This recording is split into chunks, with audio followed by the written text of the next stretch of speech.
So, your uncle. What's wrong with him? He's possessed. As in the devil? Something like that. He says a dark man is following him, watching him at all times. What do you make of it?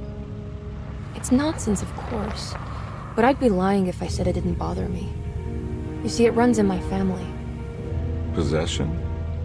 No, Detective. Deteriorating melancholy. Practically every member of the Hartwood family is driven mad before they grow old.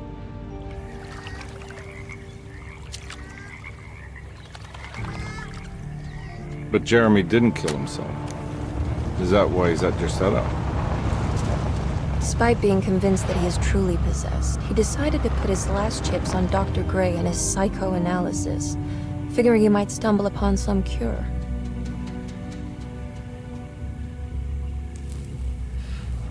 You mentioned the letter. I received a disturbing letter from Jeremy accusing the staff and all the other patients of being involved in some cult. And now they are also out to get him. Could it be real? Or is it all just in his head? It's a story he tells himself, Mr. Carnby. Anything to avoid the truth. Which is? That we're all terribly insignificant. That people mean so very little to one another. That there is no one out to get Jeremy Hartwood because he isn't worth getting. Here we are.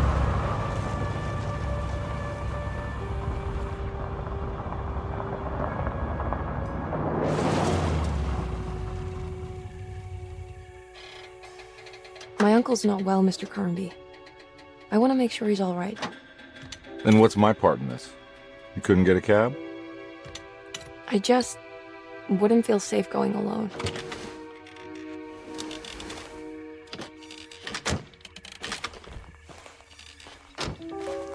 Did you bring a gun? Yeah. You think it'll actually come to that? No. But you might need to wave it around depending on how agreeable the staff will be. What exactly are we gonna do when we find Jeremy? I don't know. Let's just find him first.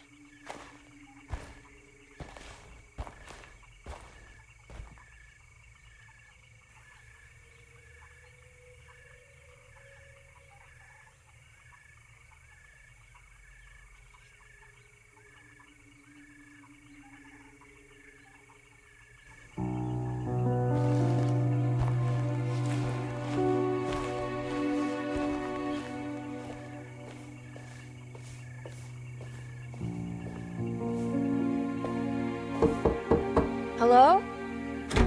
Hello? Looks abandoned. It can't be. There has to be someone around. Wait here.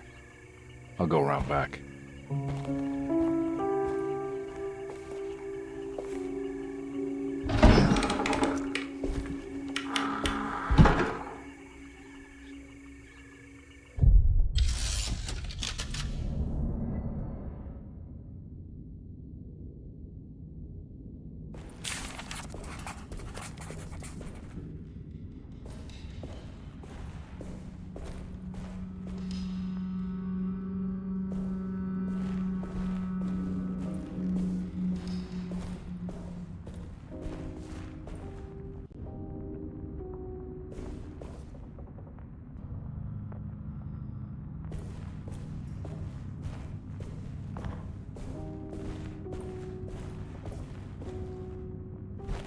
Now what do we got here?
I'm not getting in there.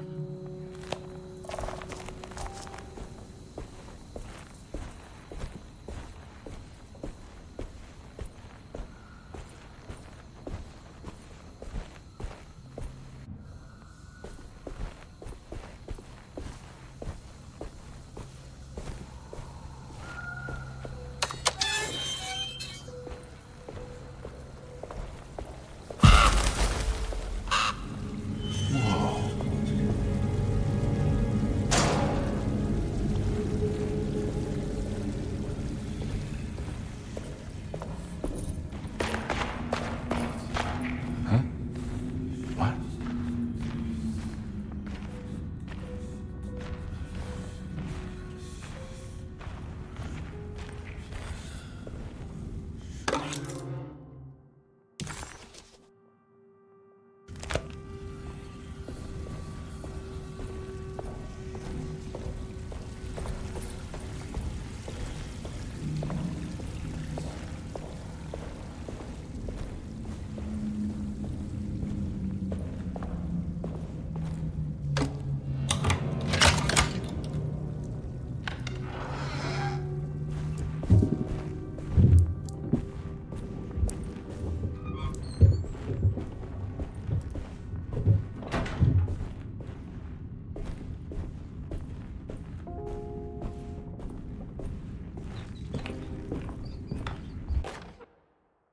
Every day your silence weighs a little heavier. It's been a difficult year for everyone, and many have lost all hope. I read in the papers about people suffering. Pictures of dust-covered landscapes without a drop of water. I wish I knew if you were still tending the earth or if you had turned your back against us. I have started to look for help elsewhere. I pray you will tell me if I am going down a path that you find disagreeable. With help from Baptiste and Charlotte, I found comfort in the practice.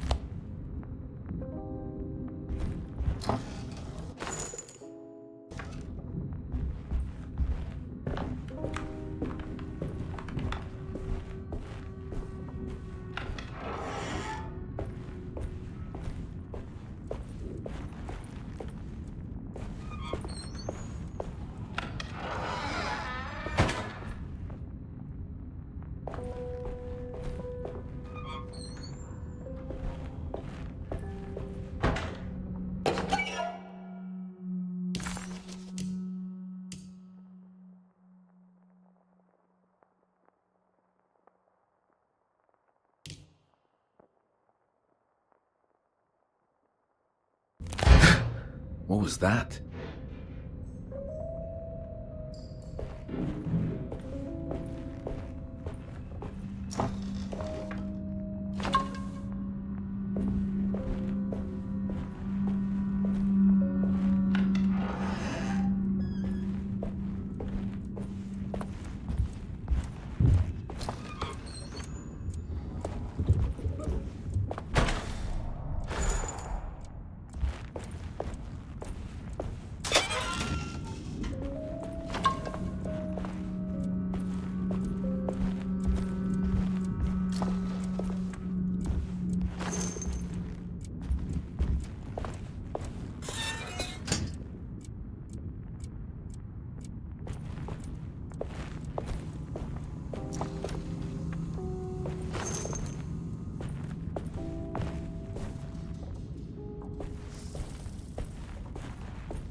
Please do not touch the boiler. It is working after all. While the sabotage has caused a leak, only the decorative plate has been completely ruined. Let's wait for Mr. Chance to turn up and he can take a look at the leak.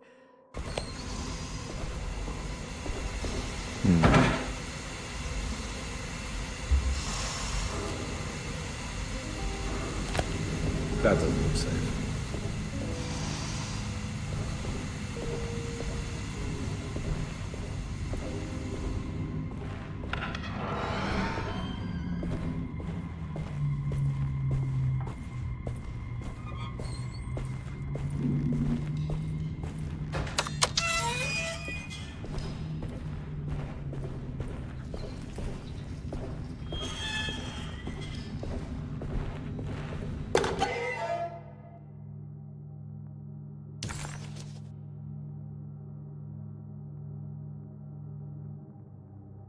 Deseto, the old plantation building, was ready to fall, but kept alive by some starry-eyed carpetbagger called Dr. Gray.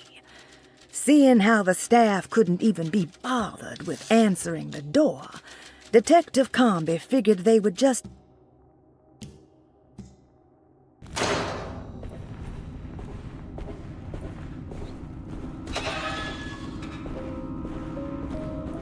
I need the key.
Nice.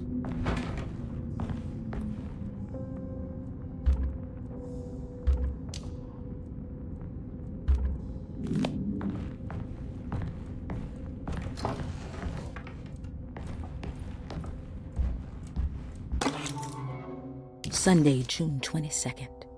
I spent all day looking for Jeremy. I should have cared for the others, but I'm scared that he will do something irreversible. Cassandra is upset that I didn't give her the latest shipment of pain medication that Waits brought from the post office yesterday. I would have given it to her, but the company didn't send a new key this time around, so the box is just sitting there on my desk. They must have figured we had plenty of their gimmicky keys by now. I only remember seeing one lately.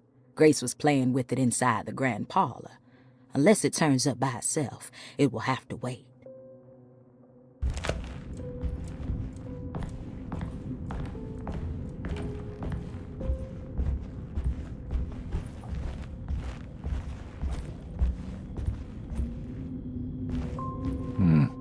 I need the key.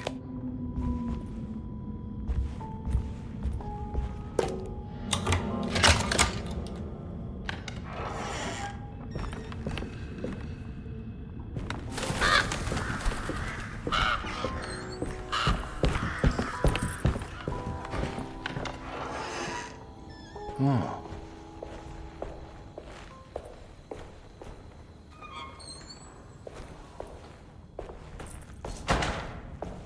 I need the key.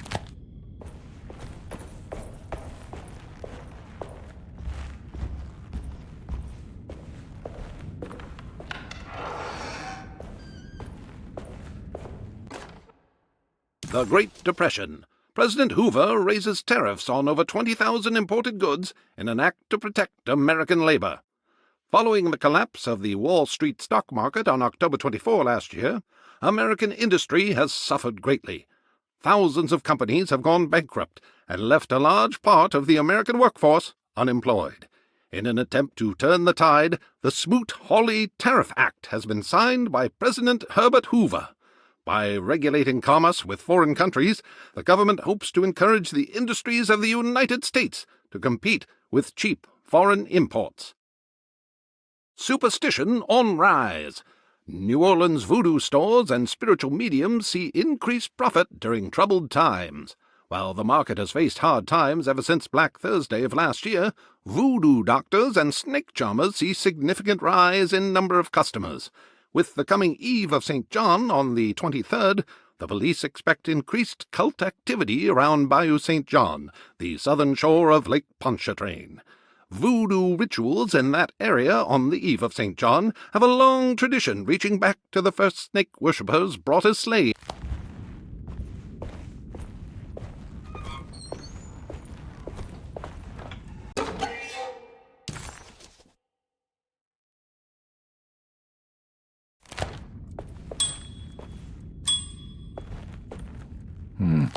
I need the key.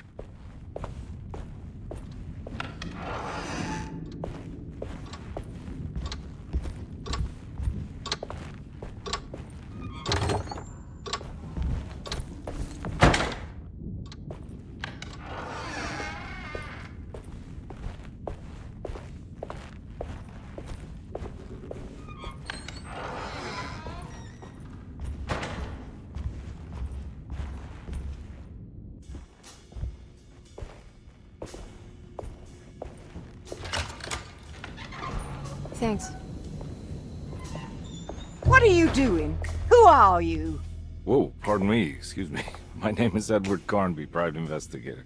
I hope you don't mind we let ourselves inside. I do mind. This is private property. You can't just barge in here. I'm sorry about all this, but I'm looking for my uncle. It's urgent, and no one was answering the door. We can't hear you knocking anymore. None of us can. Who is your uncle, darling? Jeremy. Am I right? She has that Heartwood gloom, doesn't she? That's right. I'm Emily Hartwood. I just came to make sure my uncle is all right. Well, he is unavailable right now. You will have to come back another day. Unavailable how? Is he sleeping? We can wait. He's lost. Don't I know you from somewhere? Who's your man again, Miss Hartwood? My name's Edward Carnby, private investigator. Splendid. Enough! All of you! Get back to your rooms!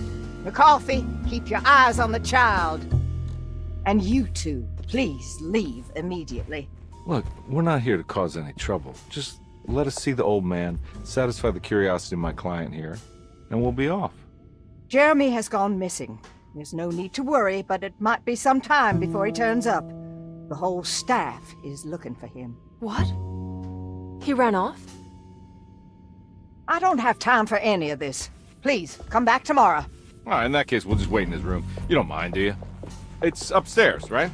Wait, you can't. Don't worry, we'll be discreet.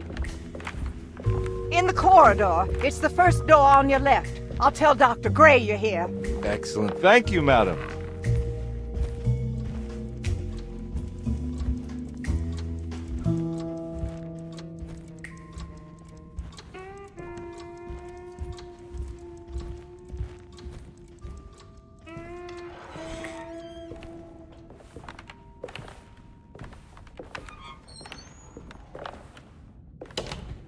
All right, here we are.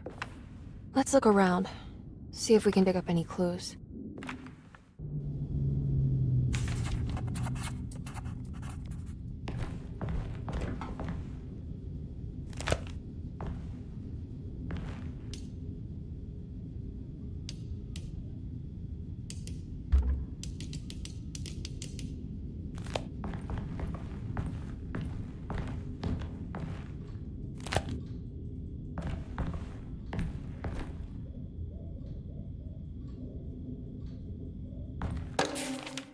Every night the dark man stands opaque at the threshold of my room, counting the days until my spirit spills out of my tired shape. Only his pallid mask shelters my remaining sanity. Staring directly into the face of that demonic sultan would surely sunder time itself. Would he have looked the same to my father?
Hey, you know anything about this? Looks like some sort of talisman. No, I don't. Oh, help me out here, will you?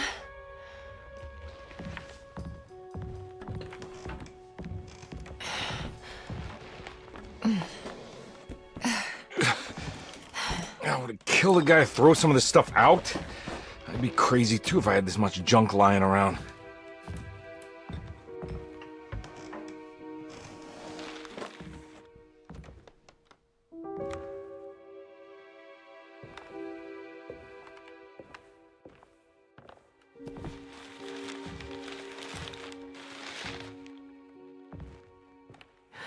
Oh, wow.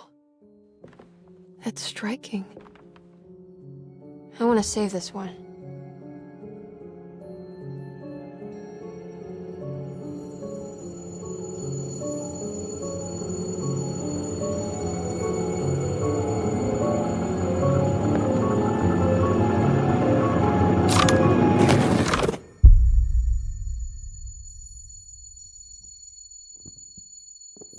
All right, come on. I want to go see Dr. Gray.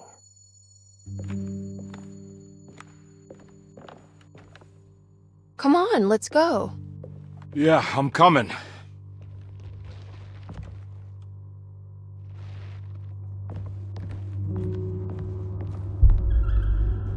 Miss Hartwood. Emily?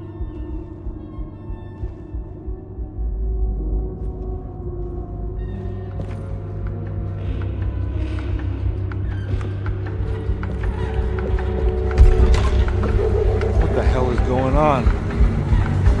Where am I?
Ah! Ah! Christ, what the hell was that?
I need the key.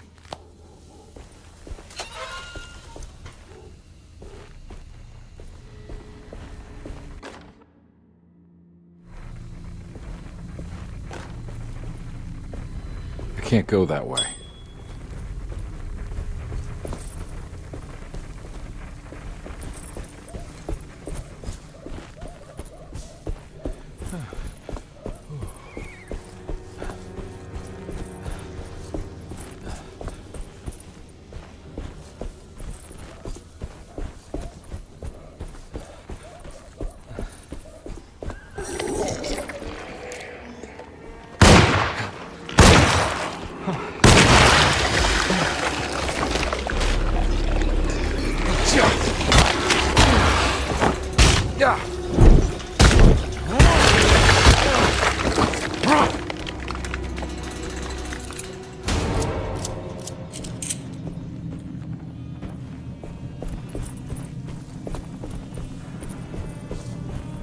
I can't go that way.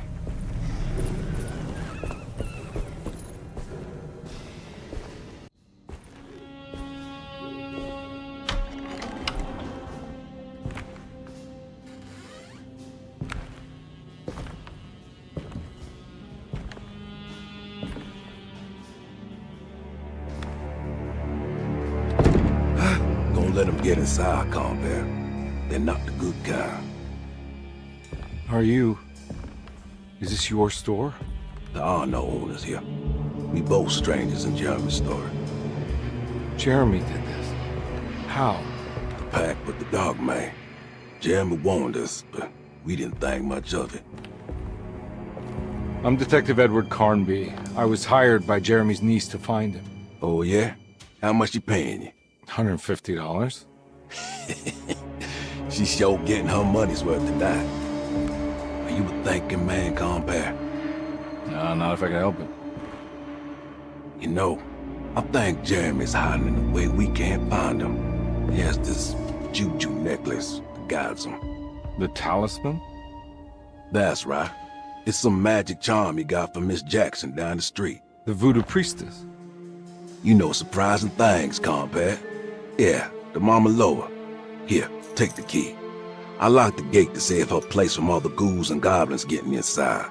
Maybe if you go there, you can find some clues to show you the way. Thanks. I'll have a look.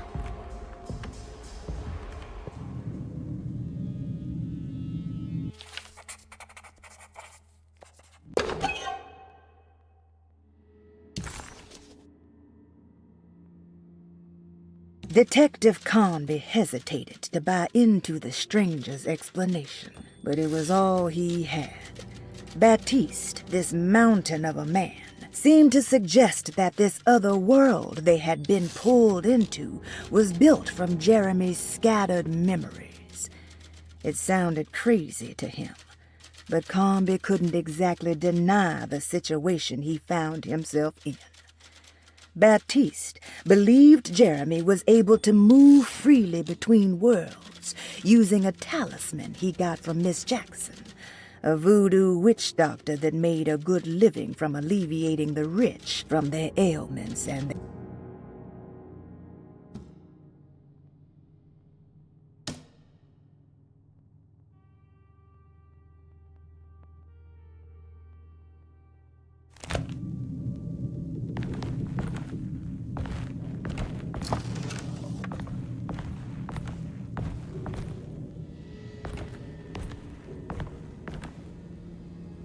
You want to come along? Nah, I'm gonna stay here for a while.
Oh.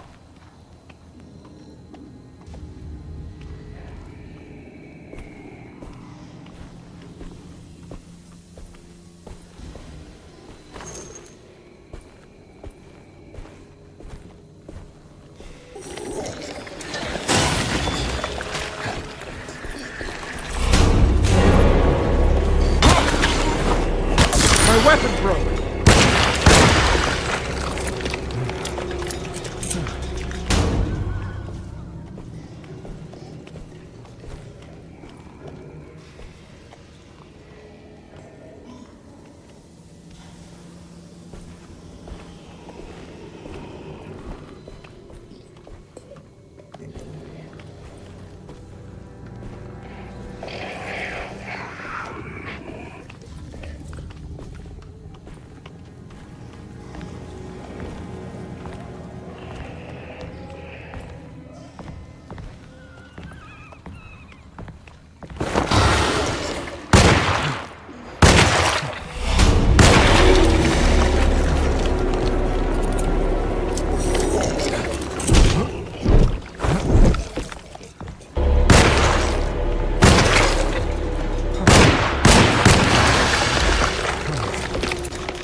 I recognize this place. It's Miss Jackson's seance parlor.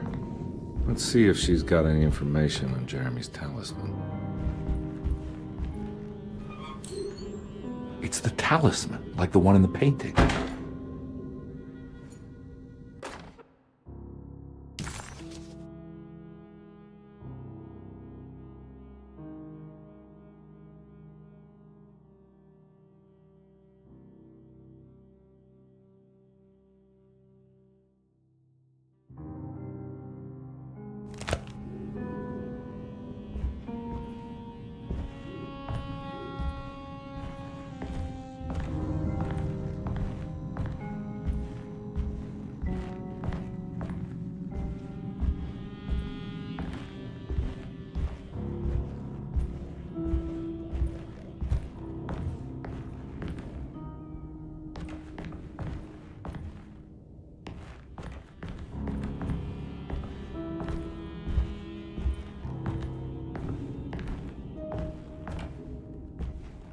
I think it's meant for the talisman.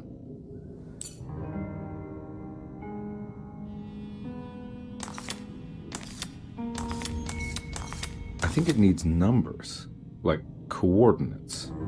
Maybe there's something in Jeremy's notes.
It's showing something. A place? Where is that? Huh.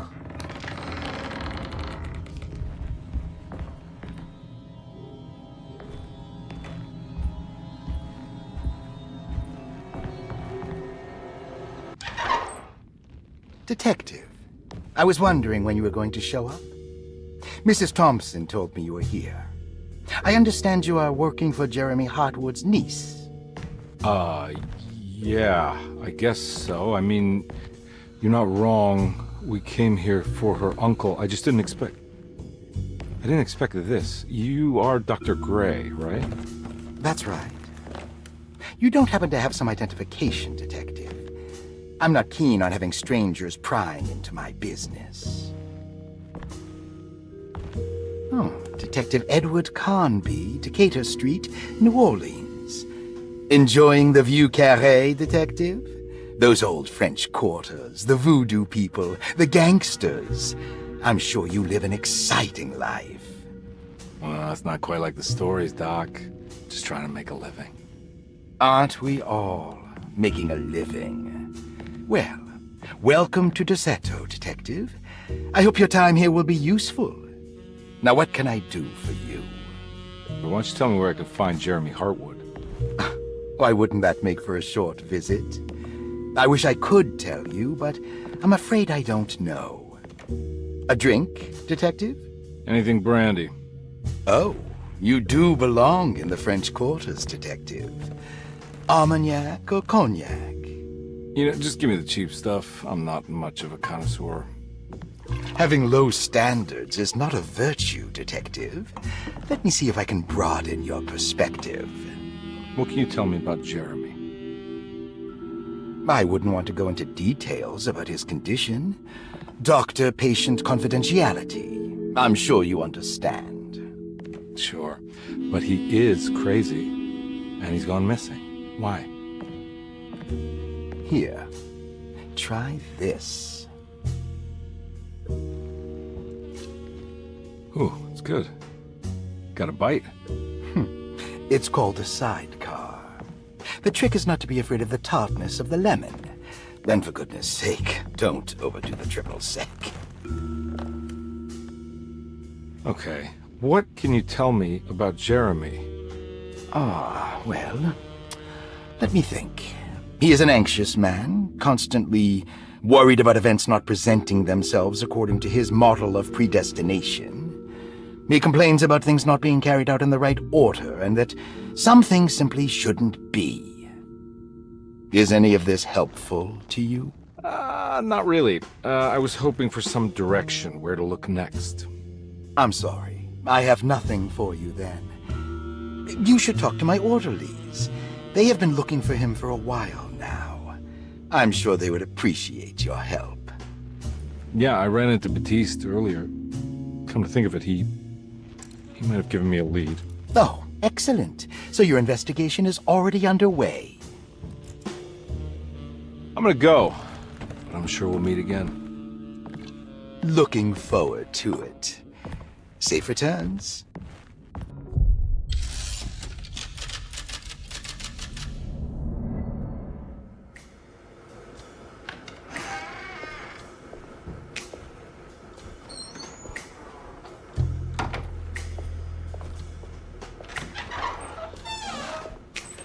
Detective Carnby, where did you go? I was just talking to Dr. Gray. You disappeared. No, it's not what you think. Have you found anything strange going on here? Yes. Everyone is being incredibly evasive and I can't figure out why. No, I mean something you can't explain. Paranormal, even. Detective, I really need you to get yourself together. I can't do this alone. Forget it. I'll figure it out. Do you want to come see Dr. Gray? No, I want to try something. With this talisman, I think I can follow Jeremy to the place he mentioned in the book. What was the name? Do you remember something Spanish? Teroea. Yeah, that's where I need to go. Detective, are you gonna be all right? Yeah, of course. Go talk to Dr. Gray. We'll rendezvous later.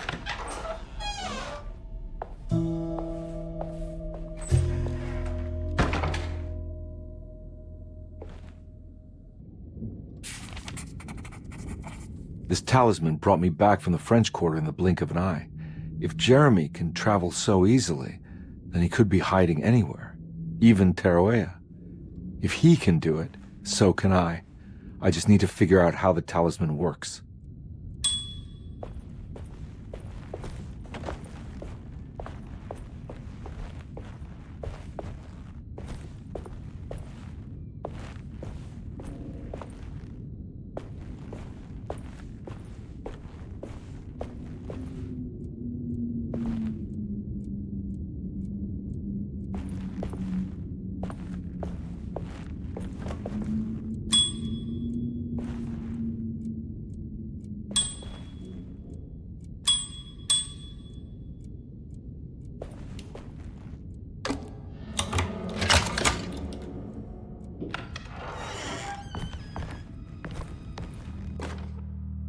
Paul, you're right about the plates on the boiler and the clock. They have been sabotaged, and I think I know who did it. They have something to do with Jeremy's episodes and how he seems to disappear at night. Right now, it's important that you keep an eye out for any of the pieces. I want to find out if I can repair the plates. Let me know if you find any of them. Lottie. Tell Lottie to take a look at the well in the kitchen garden.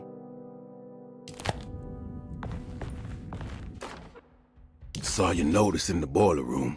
You should know Mr. Chance won't be coming back. I got no business being in there myself, but you can take a valve from the wine cellar if you want to try to stop the steam pouring out. Be careful.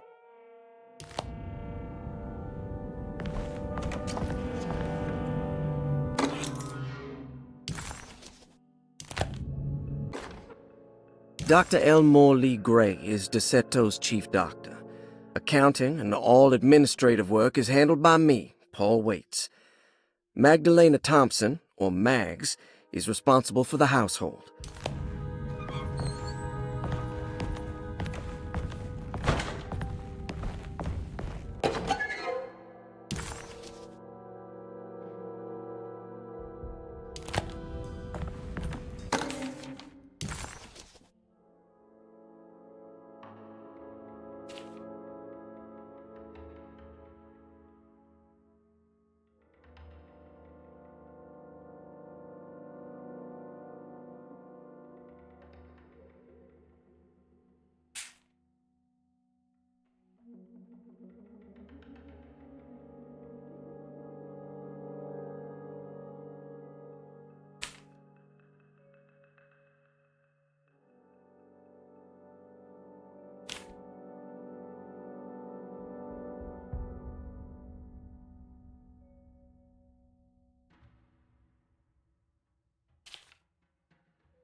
Looks like all the patients are accounted for, except for Jeremy. There's no way I can get into this thing. Better leave it alone.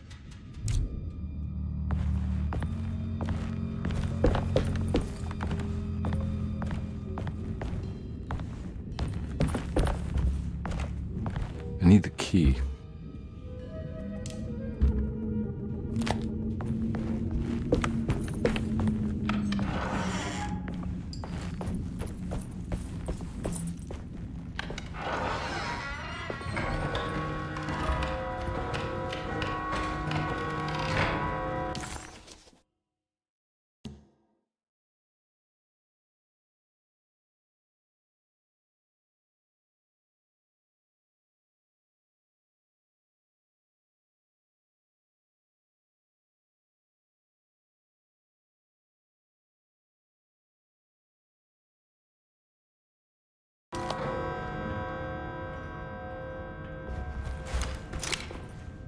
I'm not gonna walk out of this now. I need to help Emily save her uncle.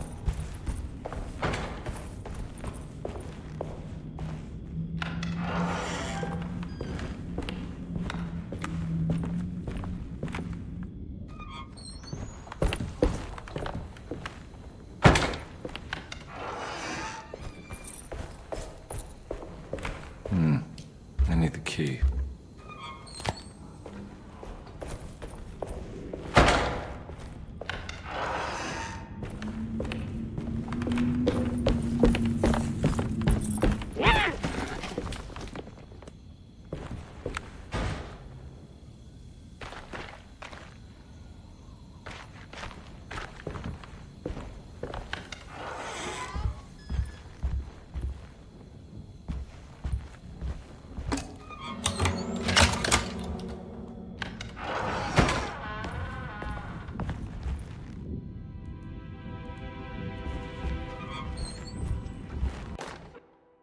Lost Plantations of Louisiana, Thierry Briclot, 1917. Derceto was a small plantation on the eastern shore of Lake Pontchartrain. The land was considered difficult for industry and was sold for only $30 to Elijah Pickford in 1818. Pickford employed hundreds of workers from nearby New Orleans to clear the woods and build a small plantation mansion facing the lake with a striking Greek Revival temple facade. Derceto kept a modest production of barrique tobacco and indigo that persisted up till the Civil War. During the antebellum era, Derceto was the source of many rumors concerning voodoo and witchcraft. People who traveled the lake reported seeing people dance at night in front of bonfires, bleating and wailing. On June 17, 1862, Captain J.W. Norton of the Union Army recounts leading a raiding party from ships anchored in Lake Pontchartrain in order to seize control of Derceto and free the slaves working there. The captain was surprised to find the workers fighting back with unprecedented zeal.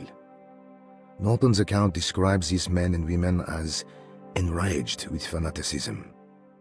Pickford reportedly tried to placate the raiders, but was shot in the confusion. Captain Norton left the mansion burning and retreated to his ships with his men. Derceto was left in ruins for several decades. The ownership of the land was long disputed and returned to the Ledoux family.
What happened?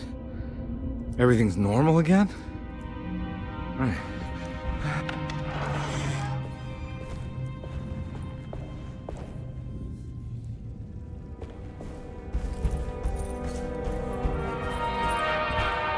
It's wedged shut.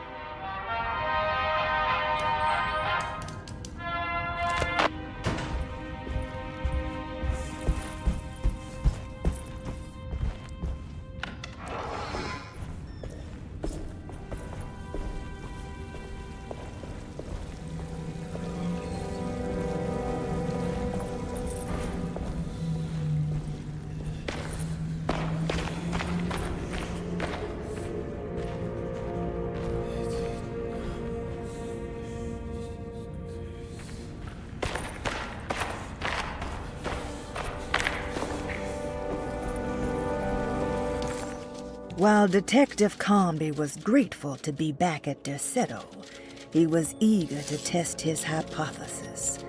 After having suffered through that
Got it.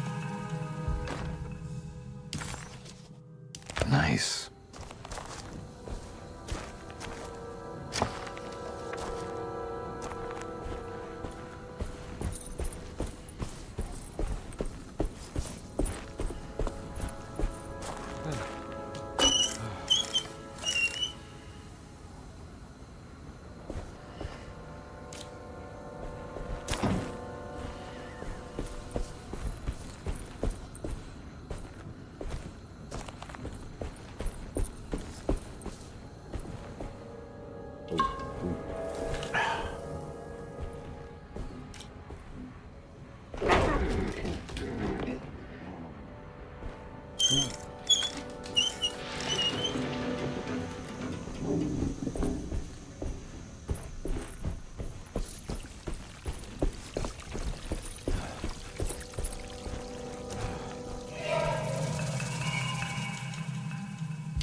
Stained. Looks like some kind of rot. This must be the clock that Jeremy wrote about in the commonplace book. Huh. Looks like the plate that held the talisman in the seance room. But it's broken and missing some pieces.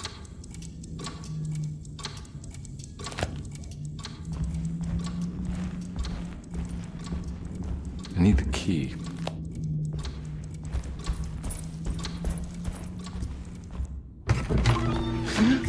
Yeah, sorry, Detective. Didn't mean to obstruct justice or anything. That's fine. You know, I'm kind of busy with my own case of a missing person. I was wondering if you've seen Grace, girl about yay high? I can't say that I have. Why are you asking? Well, I'm looking for her. Is she in trouble? No. She's just hiding somewhere. We can't have a rascal like that running around unchecked at a time like this, you understand? Well, I haven't seen her. Well, let me know if you find her. I'll be around. I'll keep an eye out for your man, Jeremy. You scratch my back, Detective, and I'll scratch yours.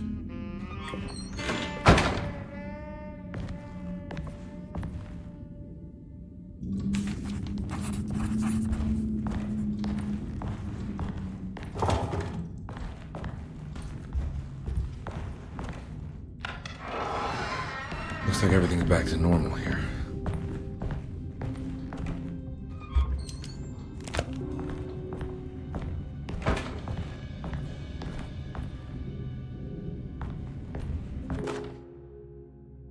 Emily's here. Emily's here.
eccentric.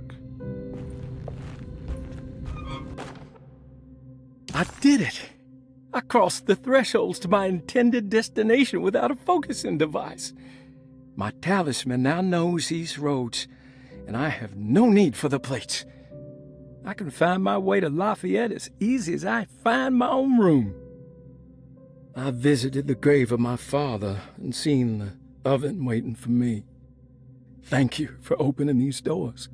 I now must summon my courage and go back to that hateful mound outside. What are these symbols? Looks like alchemy or star constellations.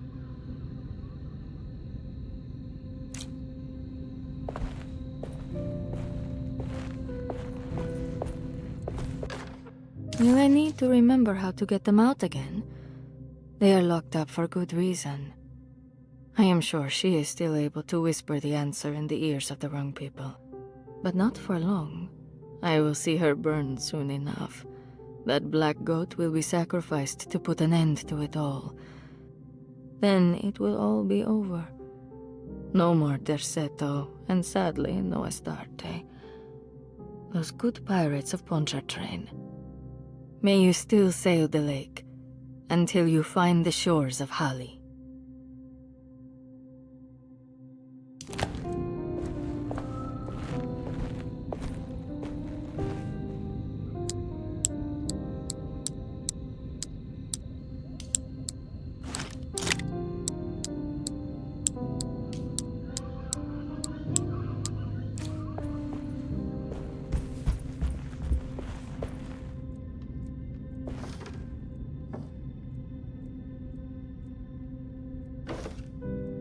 These paintings got some grim-looking rot on them.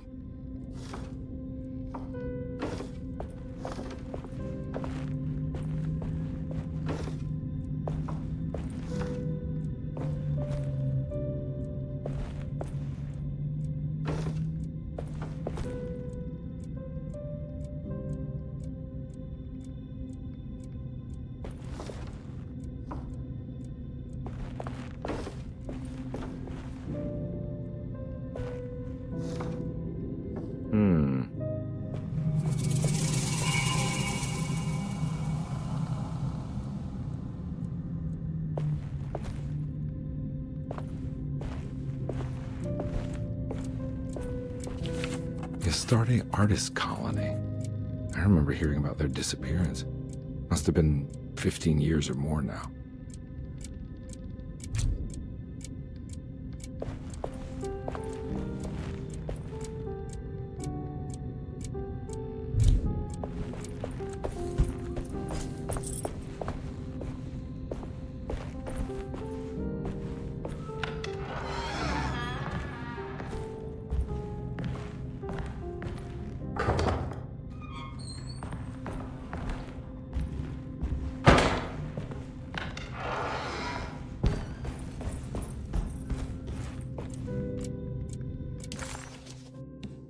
The simple astrology cipher was a favorite among the artists who lived in the house 20 years ago. They easily turned into numbers when needed, but also acted as signatures for the members, as there were only 12 of them.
Got it.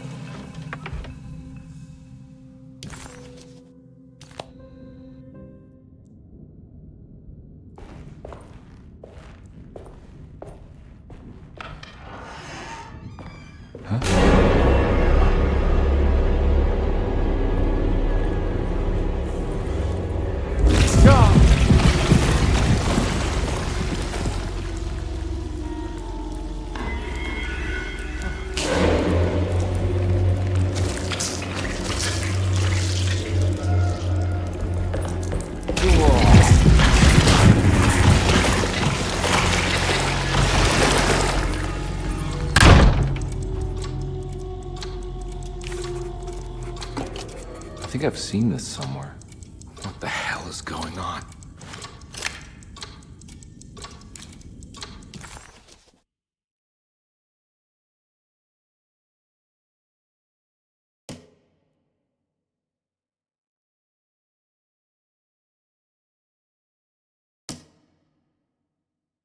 Detective Carnby had a hard time understanding what had happened. It did feel similar to when he was pulled into the French Quarter, but with less power and purpose. Did he cause this, or was it something else?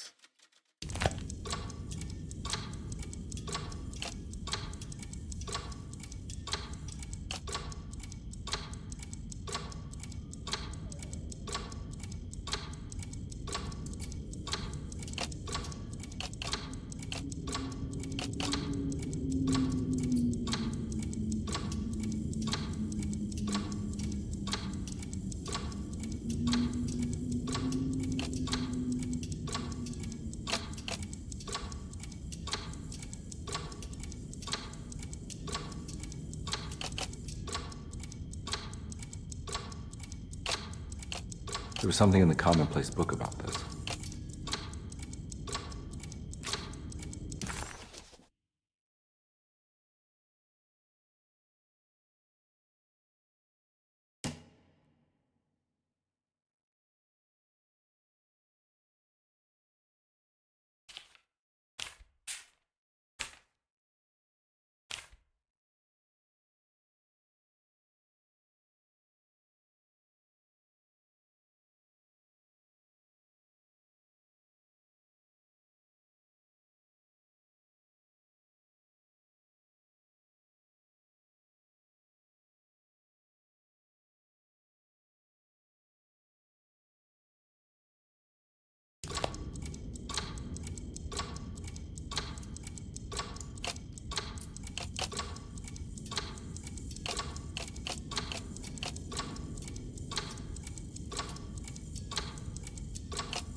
think the clock broke. Or maybe it just stopped at a very precise place.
There's a picture in the black glass. It's showing me something. It's the hallway outside Jeremy's room.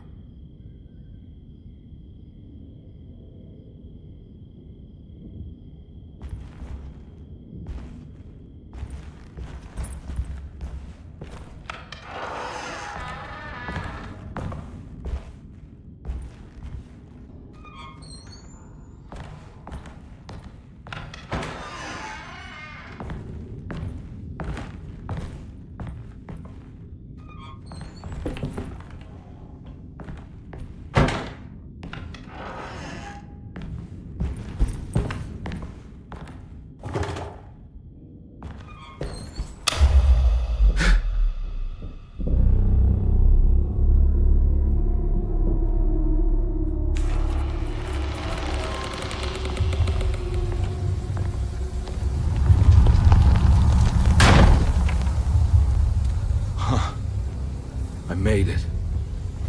I entered another one of Jeremy's memories.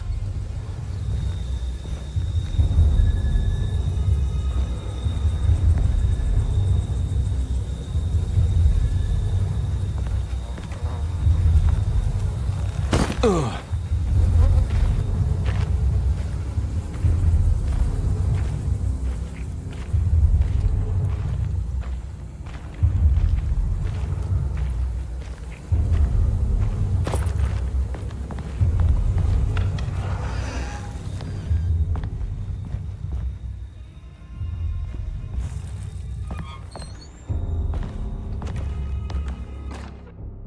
May 1923, Monday. All okay, ready for delivery. Maintenance. Oil pump must be serviced. Any tampering causes large spills unless properly forestalled. Tuesday. Shipment delayed but delivered. Maintenance. Service bridge close to broken. Wednesday. Prospectors reluctantly agreed to show the burial mound to Mr. Hotwood, a painter. Huh.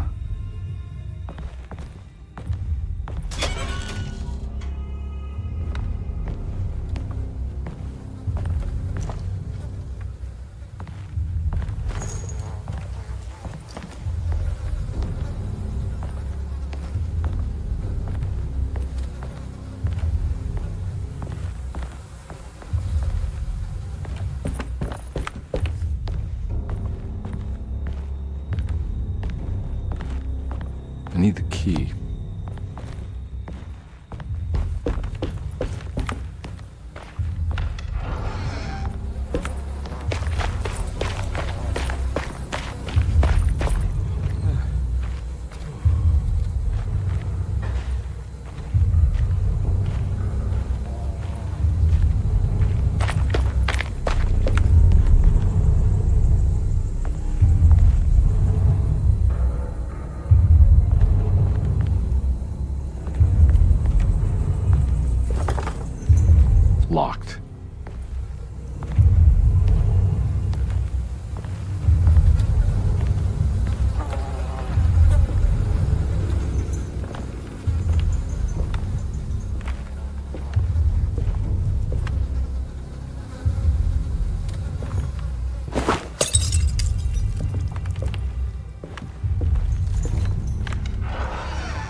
something missing.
Got it.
pretty weak. I just need something to break it.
the other side.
fall to your death and go up in flames.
The hateful mound Jeremy talked about in his book.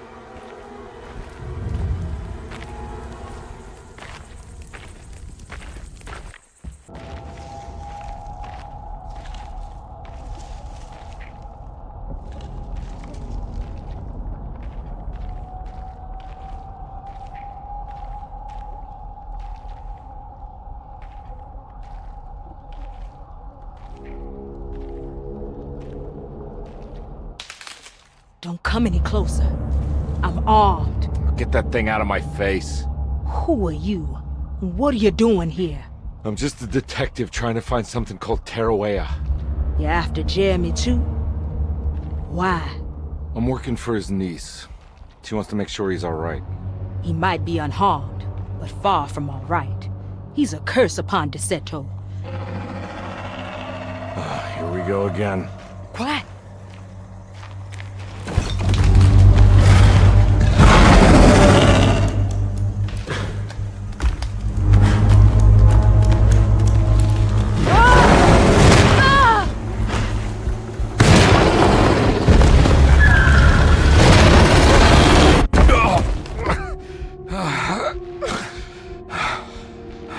Oh, Christ in heaven.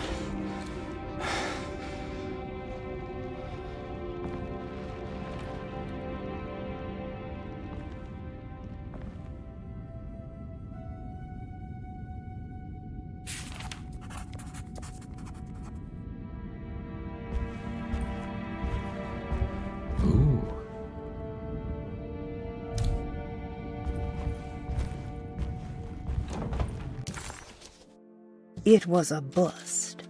The oil rig and the hateful mound led him nowhere closer to finding Jeremy.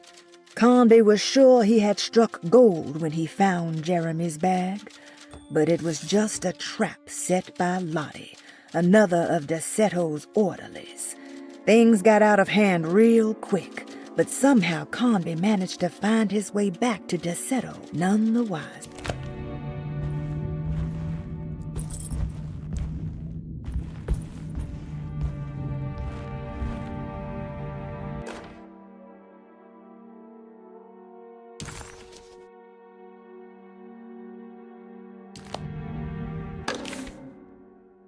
Reflections on the Power of the Verb in Certain Texts by Juan Luis Jorge.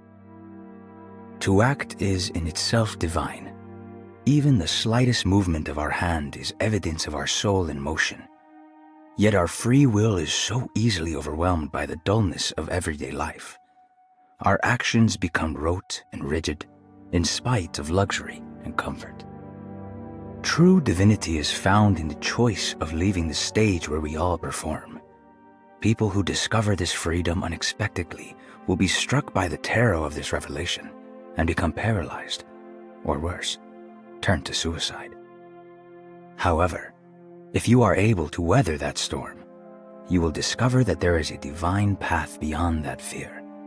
There is a chance to dismount your destiny and make something new.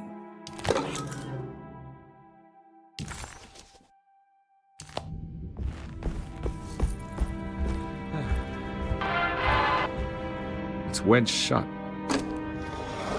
It worked.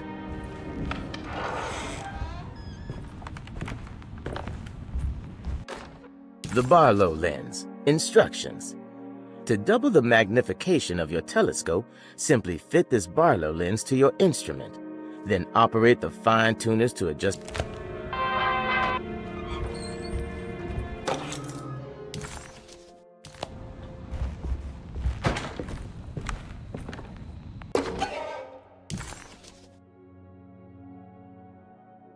What's this?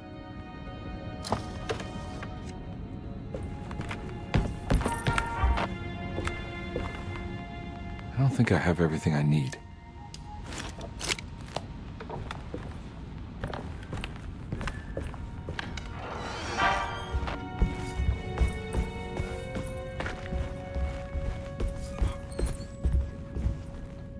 Now we're talking.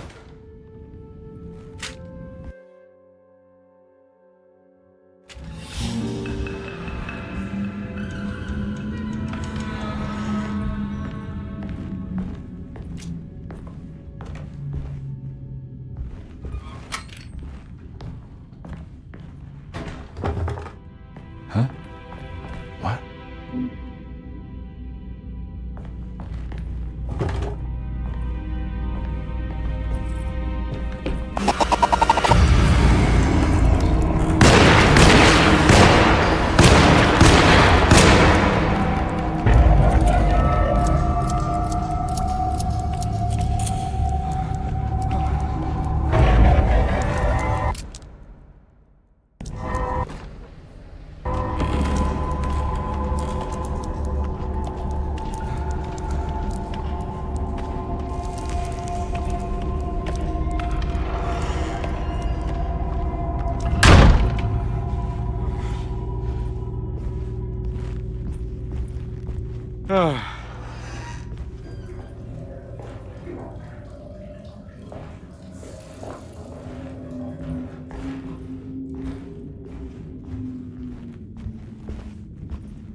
You know, Mr. Waits, I saw a piece of the plate that Liza broke.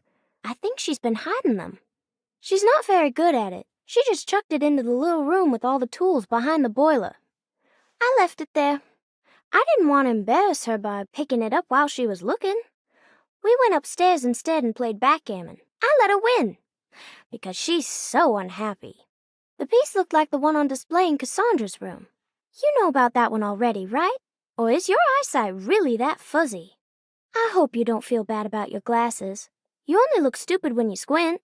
Maybe if you had more eyes, you would see these things. I wish you had all the eyes you needed.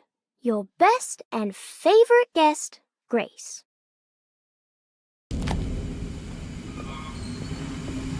It's another plate for the talisman. Like the other one, it's broken and missing some pieces.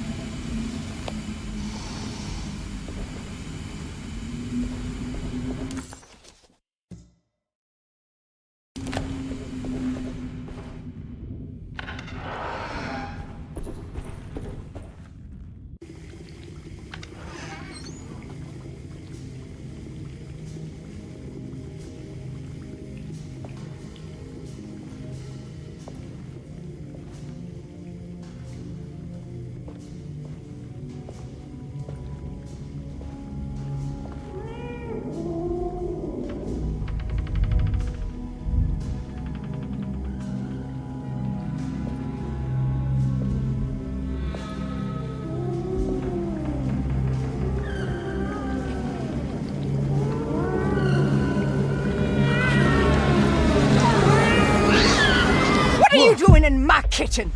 I assure you. Oh, I'm sorry. I Promise didn't. you, Mr. Hartwood is I was just nowhere looking near my for- kitchen, and neither should you be. Don't make me I didn't kick you mean out to- of this house. Sorry. Now get out! Yeah.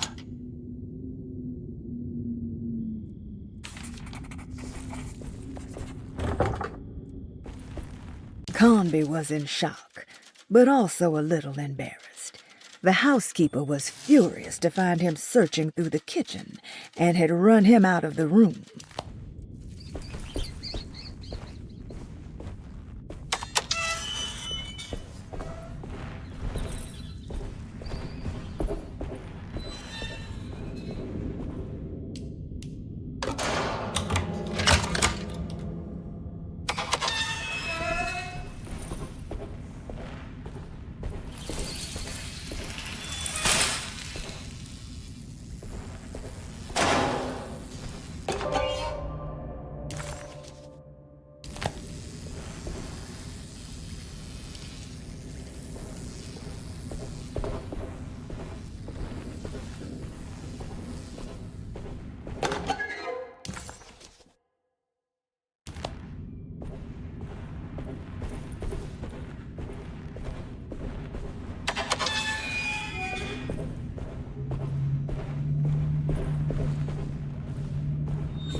It's wedged shut.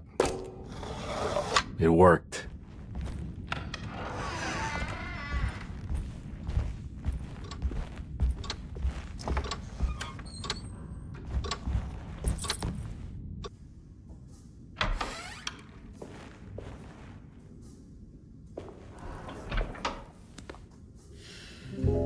Detective Carnby, how good of you to come. Let me pour you a drink. What happened here? This place looks like it was hit by a bomb. Welcome to the madhouse, Detective. Thanks. Did the ceiling just collapse? I heard it was something in the attic, something that was supposed to happen but didn't. How that could have such consequences is beyond me. The truth is, I don't know why the room looks like this. But I bet your friend Jeremy does. You know where I could find him? Oh, somewhere in his past, I suppose. He keeps going on about that mysterious dark man. I think he is hiding from him. Or maybe he's with him. I can't really keep up. I don't worry much. Take a look around this room. You may think it looks spectacularly devastated, but I just think it's finally found its stride. It fits perfectly with the state of this place and its loonies. The same goes for the nonsense with Jeremy. In my eyes, we finally managed to match the wild ride inside all of us. Well, I'm happy you find the evening so harmonious. I hope you don't mind me setting things right. Jeremy's business, that is. This room looks beyond my capabilities. Good luck, Detective. Hope to see you again soon. Yeah. Evening, miss.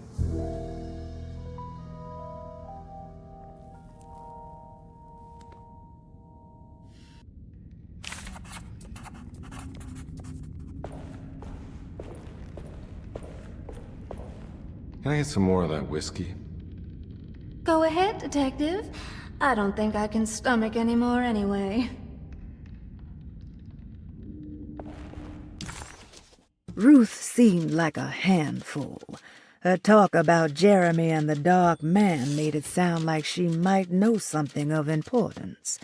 But ultimately, it felt like a dead end.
I need the key.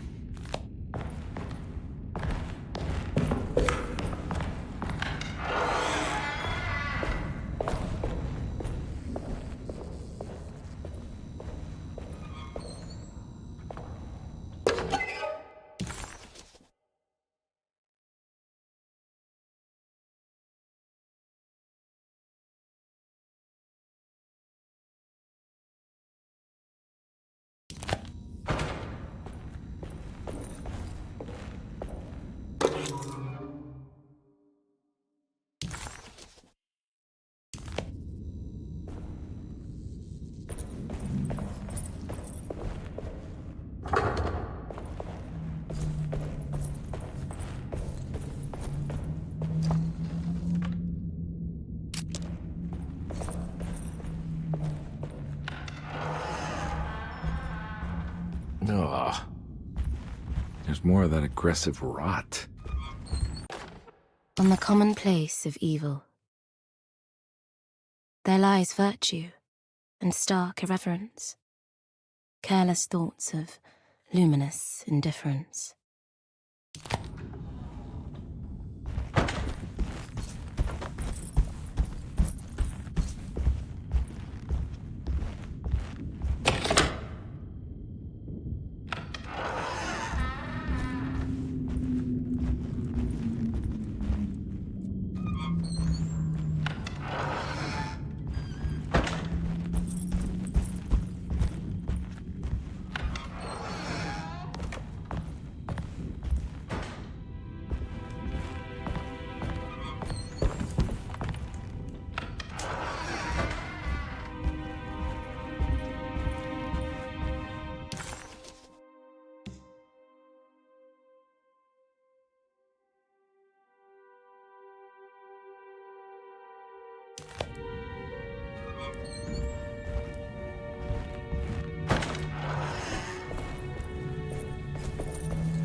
There's something missing.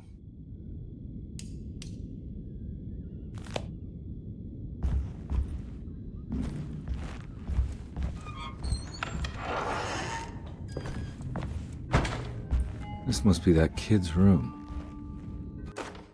Don't you worry, Grace. Go play your game, bleat and bellow with the others. I won't be jealous. There will be more masquerades. However, I would... She seems so familiar.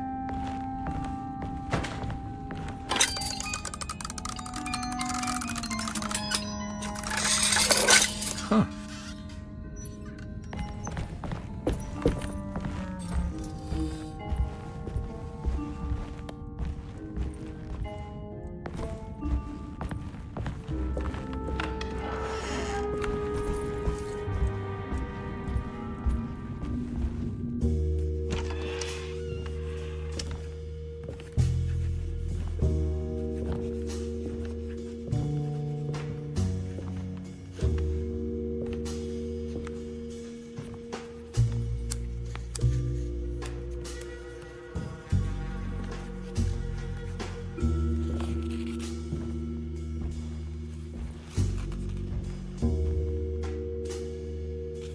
What you got there? You drawing something? Nothing special. I'm just bored. Do I know you from somewhere? I remember you, Mr. Carnby. From where? Don't touch that. Cassandra wouldn't like it. She wouldn't like it at all. Do you know where she is? I'd rather not talk about it. It makes me upset. Besides, she'll be back after the Feast of St. John. You think? Yup. It's all on the page, Mr. Carnby. And many of them that sleep in the dust of the earth shall awake, some to everlasting life, and some to shame and everlasting contempt. All right. I'm gonna go now, if that's okay. I don't like to stay too long in the same place. Mr. McCoffey might find me. Hey. Is he mean to you? Not everyone needs to be saved, Mr. Carnby. You should know that by now.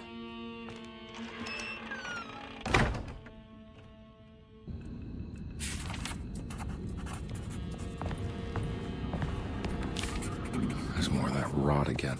Like it's guiding me to do something. So this is where Cassandra Beauregard ended up. For some reason, I thought she died years. If I find the full set of bottles, then maybe I can make something out of the stains of rot. I don't think I have everything I need.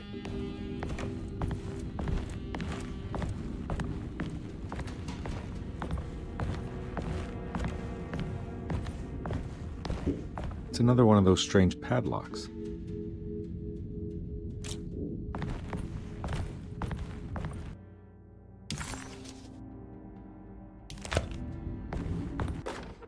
Miss Beauregard, I picked up your medicine at the post office today. As you understand, it needs to be administered.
Huh.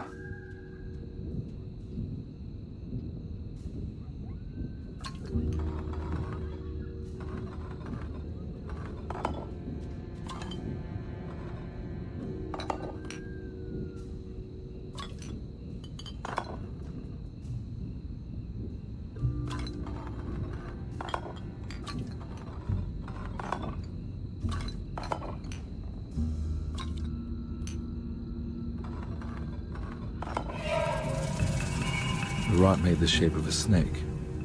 There must be something important to find here. Maybe it has something to do with the numbers on the labels.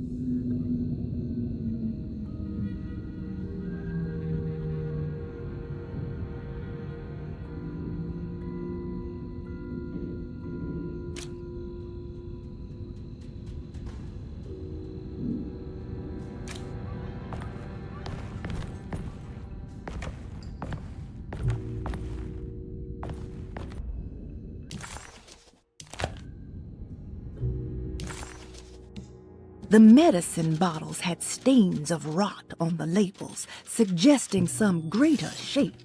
They just needed to be put...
I need the key.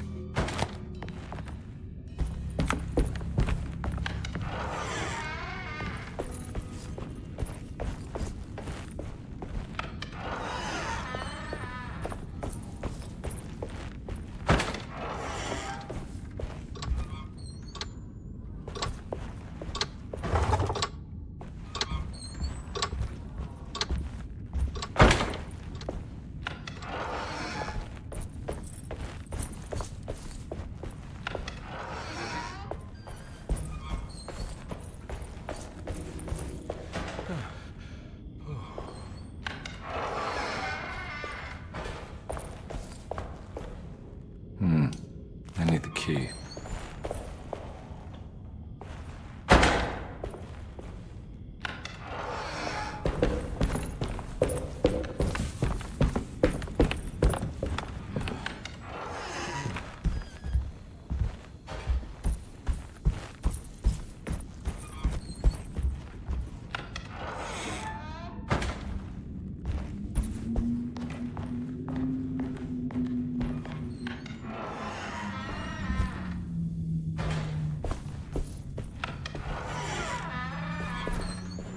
Stained.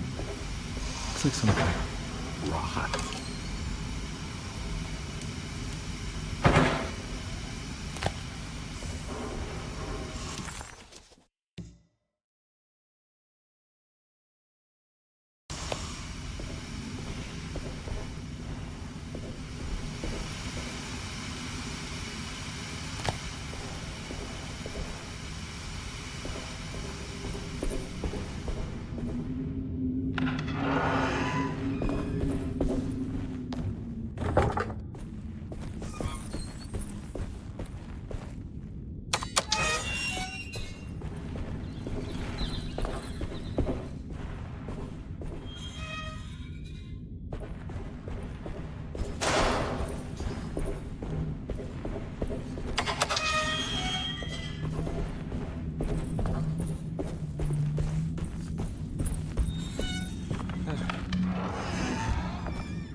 need the key.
It worked.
Jeremy?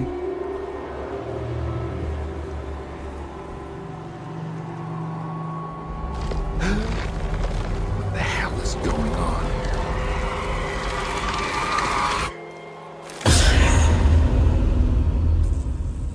Where's the body?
black glass is showing another room. Must be a way to another one of Jeremy's memories.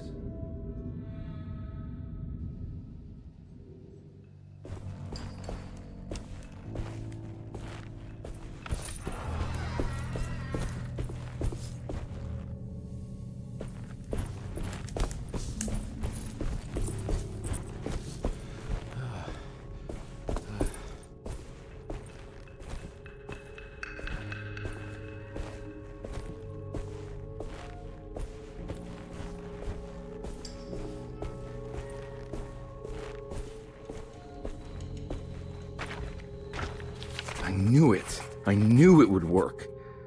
You're getting good at this, Carnby. Maybe a little too good at this.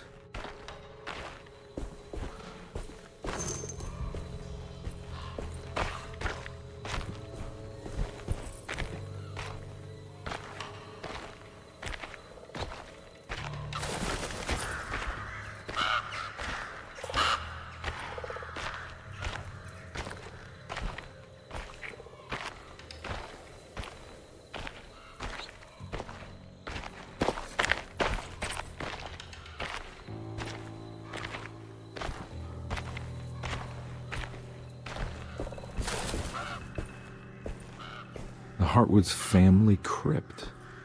Emily's family must have deeper roots in New Orleans than I thought. I figured she was a Yankee like me.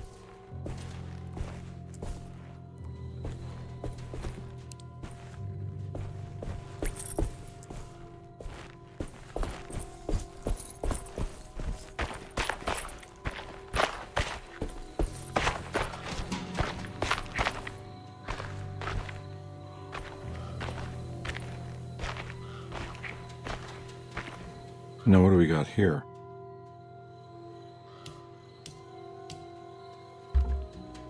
There's something missing.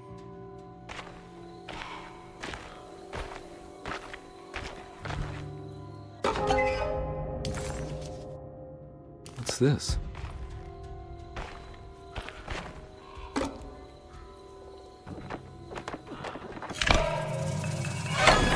Got it.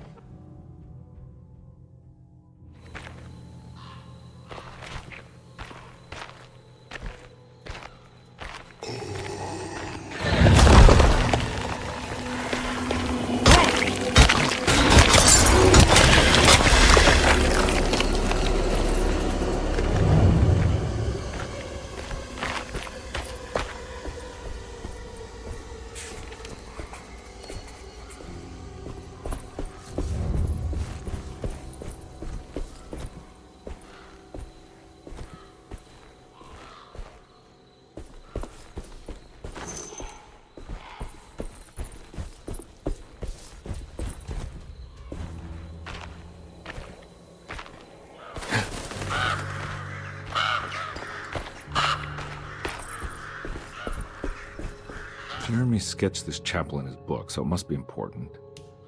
Looks like I'll need more medallions to open it, though.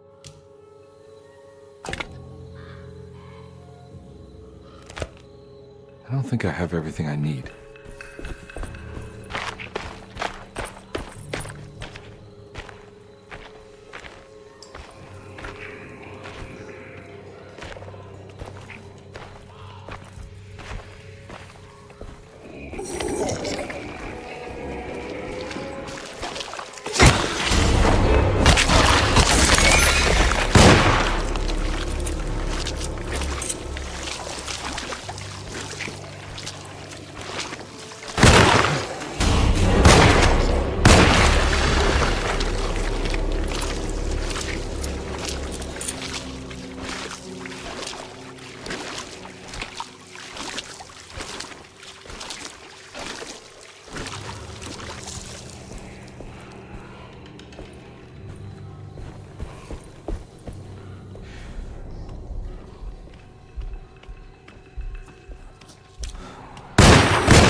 blocked.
it's over.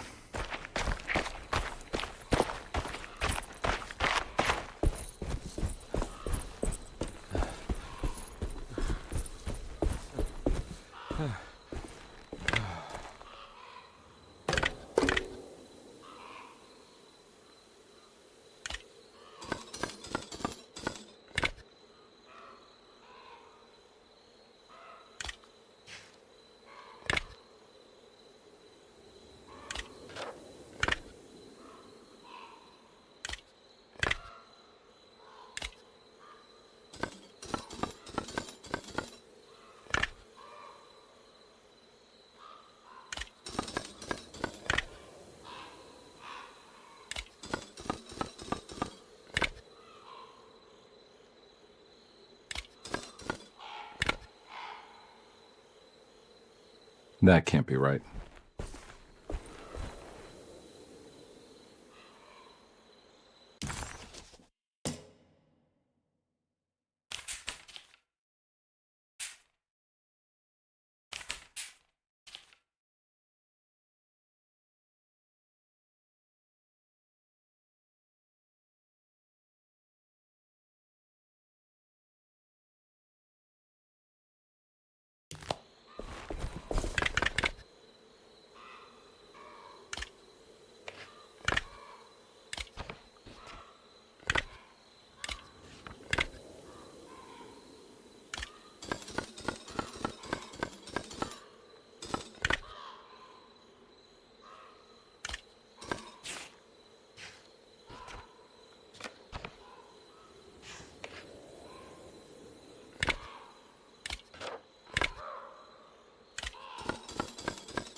Please don't touch her. Jeremy. What are you doing here? Everyone's looking for you. I know, it's all a big mess. No one understands. I'm just trying to keep evil at bay. Just for a little while longer. You've got to come back with me. Your niece is waiting at Tercero. Emily? Why would you... My letter. Keep making it worse. What is going on, Jeremy? How is any of this happening? I made a terrible promise with someone. The Dark Man. Who is he? No, don't say his name. He can hear us. He's always listening.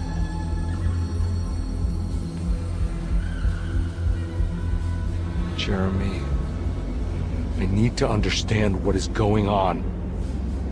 I promised him everything. When the sun rises, I will be chained in his sunken desert temple for an eternity.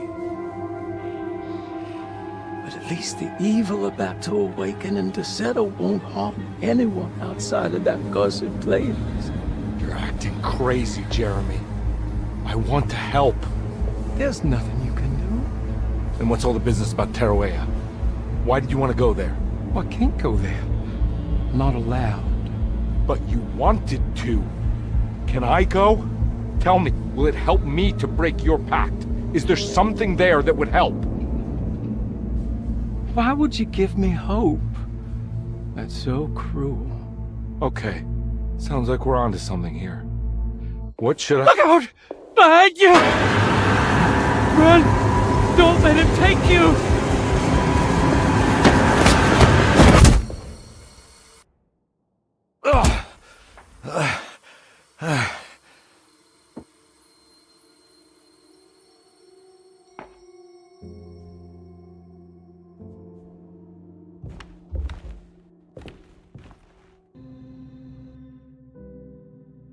I've seen so many strange occurrences lately. Memories explode into existence and then burn out like tired glass bulb filaments.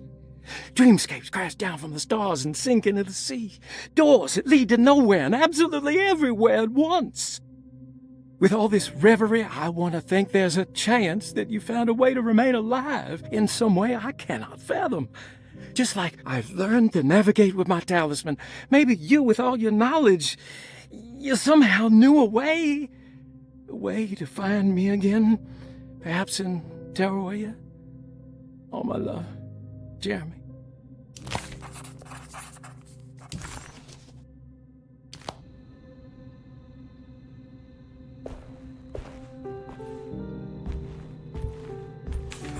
She's dead. No matter how she died, she looks peaceful now.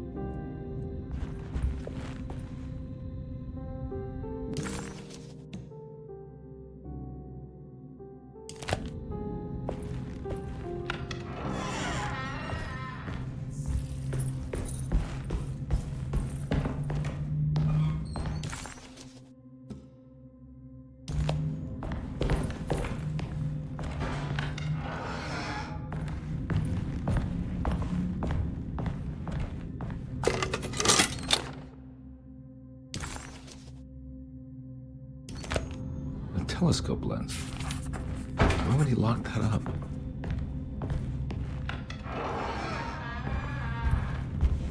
Jeremy had found a way to enter Tarawea, but he wasn't allowed to go. He knew deep down that it was impossible for him to cross that threshold. Instead, he hoped that Perosi would go in his place and burn his library to the ground so he could start again. But she never got the chance. Perosi had her own problems.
Whoa, what's going on?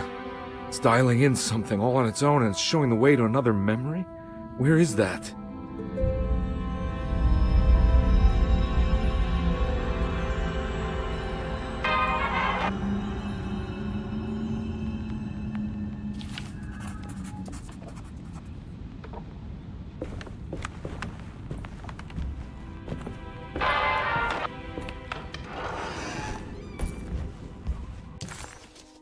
Another world seeping into Deseto. Was this a taste of that mysterious Tarawea?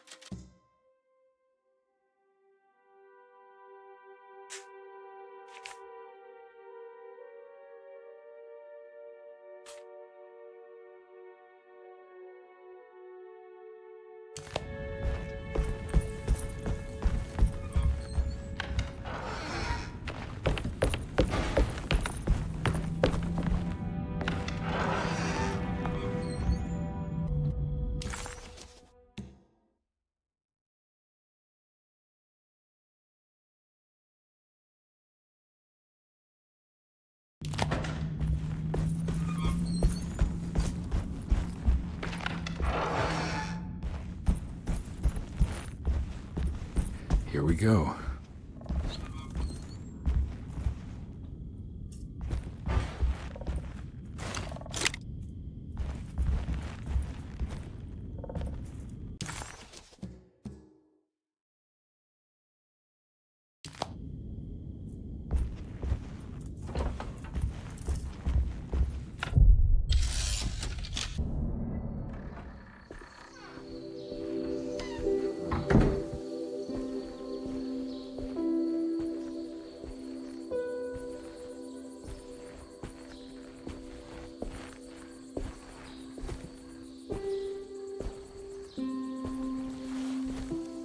I'm glad to see you made it. I had my doubts, but the hope you instilled has yet abandoned me. I guess this must be Tarawea. Who are you? My name is Juan Luis Jorge, and this is indeed the convent of Tarawea. You'll have to excuse me, but Yermi never got your name. The name's Edward Carnby. I'm a private investigator. You're not a patient, are you? No. I'm the author of a book that Yermi once found important. How does that work? Are you part of this memory as well? Is this even a memory? I think calling me a manifestation of Yermi's subconscious would be more correct. And so is the convent of Tarawea. I'm a man Yermi has never met, and we are in a place that he has never been. Okay. So are you here to guide me or something? I have no more purpose than you do. I simply am. I will happily help you, of course, if I'm able.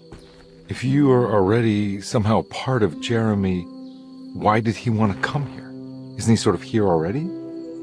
Yermi wanted to come here because it's a representation of his mind at peace. When Dr. Gray asks him to find his focus during his sessions, this far-flung convent is what Yermi imagines. He is under the impression that if he could physically come here, he would reach a perfect equanimity, a spiritual apotheosis. You don't think it would work? Yermi subconsciously knows it's just wishful thinking. He can't come here. Despite the pathways opened by the dark man between their Seto and Yermi's psyche, it's simply not possible. But I'm here. Indeed. It's a shame it's just another place for you, Detective. Otherwise, you could have become a Buddha. Always a bridesmaid, never a blushing bride. Am I right? Yes, I suppose so. You'll have to chase enlightenment elsewhere. So what's the next best thing? What can I do here? You should seek out the convent library and try to find the truth about Yermi's relationship with the Dark Man. It's the sort of knowledge he represses and is unable to reflect on. Will it tell me how to break the pact? Perhaps. At least you'll have something to confront Yermi with. Wait, why can't you just tell me? I don't know such things. You'd be better off consulting the texts of Dr. Freud if you want such answers. No thanks, I hate shrinks. There is another thing you should know about the library. He is here as well. The Dark Man has been working his way through the text for a long, long time. He's here? How am I supposed to get past him? Be careful, Detective. Oh, jeez. Just perfect.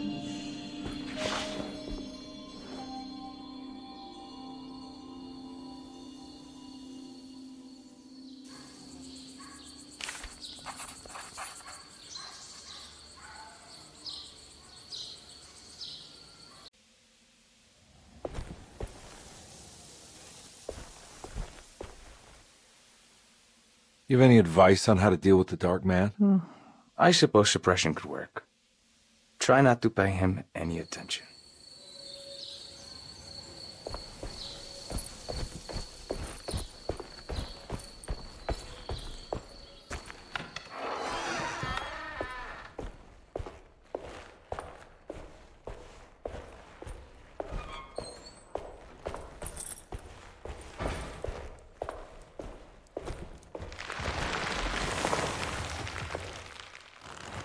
Oh.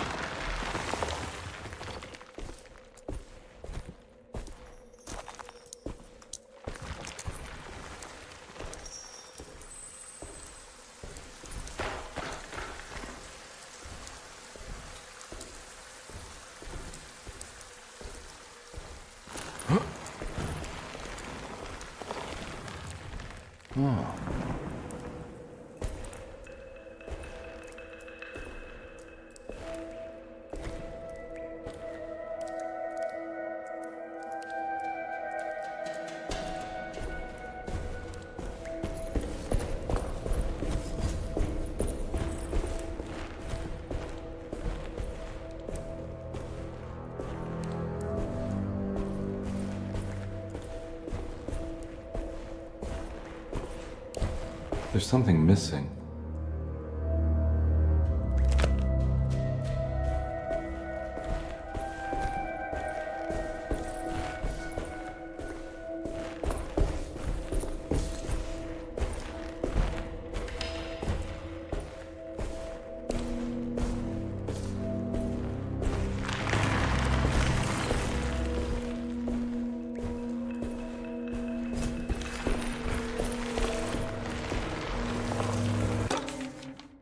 The great library was endless, beautiful, and terrible. An Akashic record for the universe inside the mind of Jeremy Hartwood, now corrupted by a story forced upon him, told by a maniacal liar, an evil conjured by science and secret.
Hey.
was in the hot autumn that I went through the night with the restless crowds. He was a kind of itinerant showman who held forth in public halls and aroused widespread fear. The New Orleans address of the event is lost, but I remember distinctly the Prext Shipping Company pressing their contribution. Hey.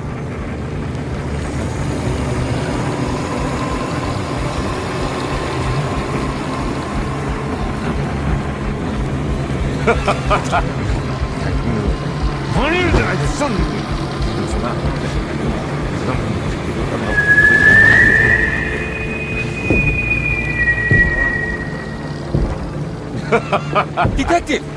Juan! Juan!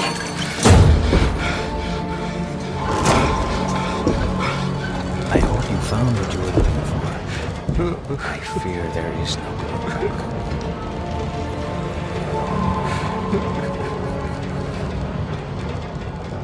I was so close. There must be something I can work with. Come on, Carnby, think. Think! Shipping company. Prext. Right. Good luck, detective.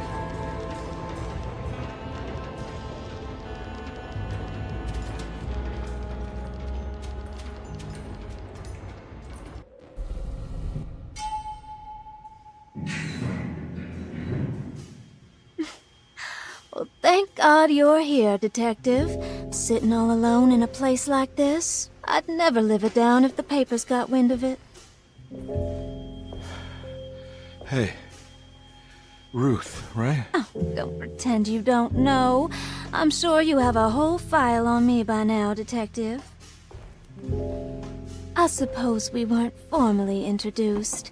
I'm Ruth Talon. Miss Ruth Talon, in case you're wondering. Edward Carnby. Enchanté. Are you sure? I had too many already.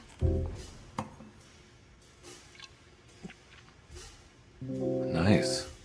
It's good. I know. I have great taste, Detective. I heard you're trying to break Jeremy's promise to the Dark Man. Yeah. Do you know anything about that kind of stuff? No, but it makes you wonder. If he made a promise, can't he simply stand by his words?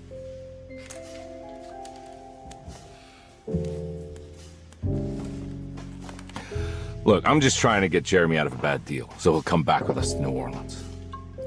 Well, if all fails. What are you doing? It's a sign of submission to the Dark Man. I saw it in a dream once. What?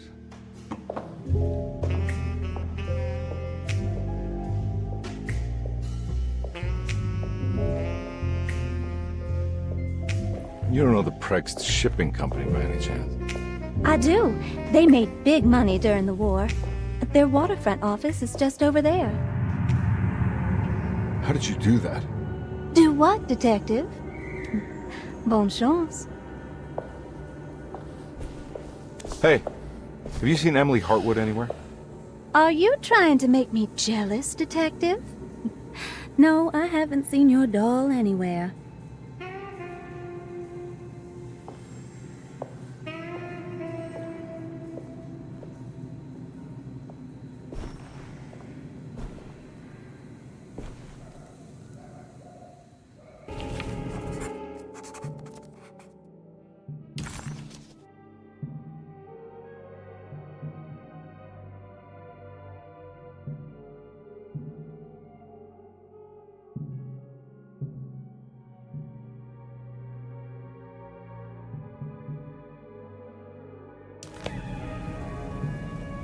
Prext Shipping Company.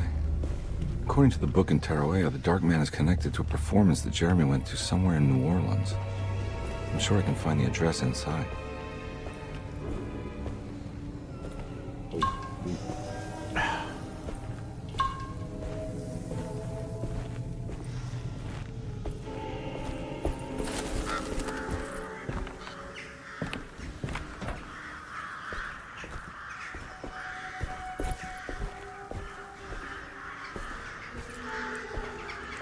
It's locked from the other side.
The sewer system has a tunnel running right below Preg's shipping company. I bet I can use it to get inside.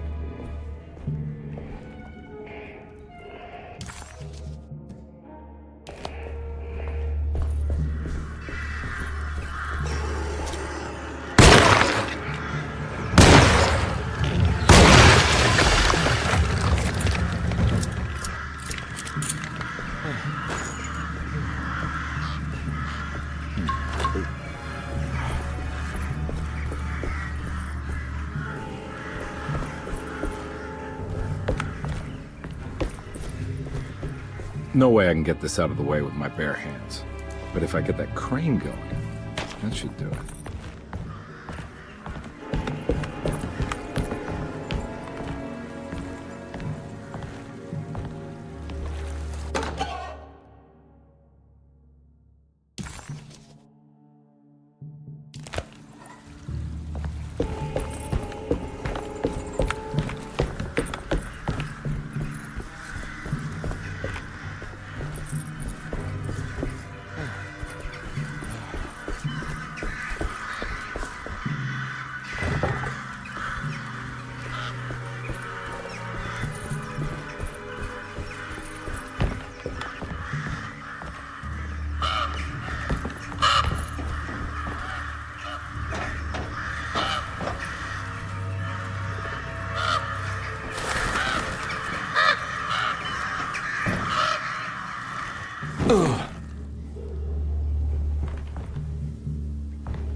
made it inside the warehouse.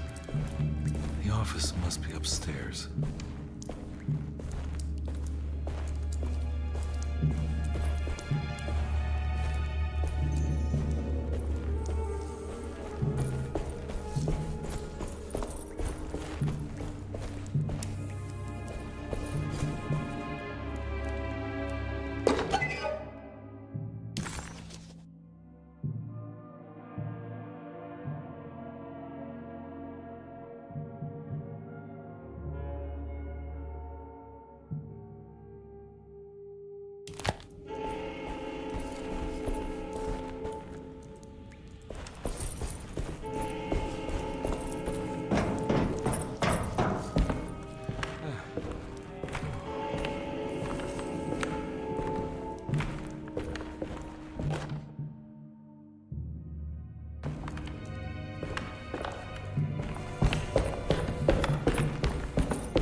Hey, I always wanted to try one of these.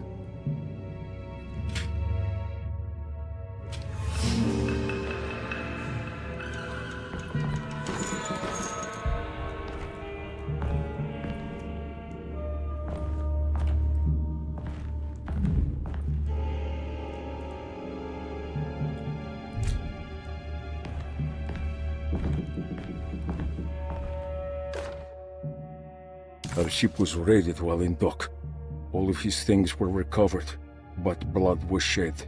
Several men were carried into the Mississippi River and drowned by ones who live in the deep. All items have now been signed and delivered. Now best keep the papers safe. What is left? Later is right, and hell is back again.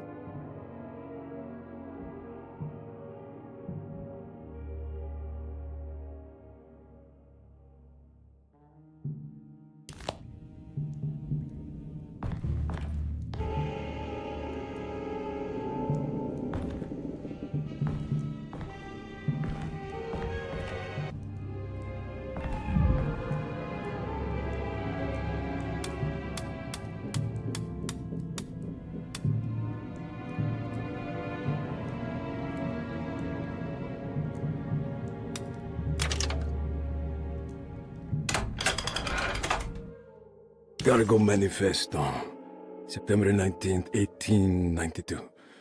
Breck Shipping Company delivered 4 steamer trunks, 1 Egyptian sarcophagus, and a large wooden crate belonging to the showman called the Black Pharaoh, performing at 18th Street.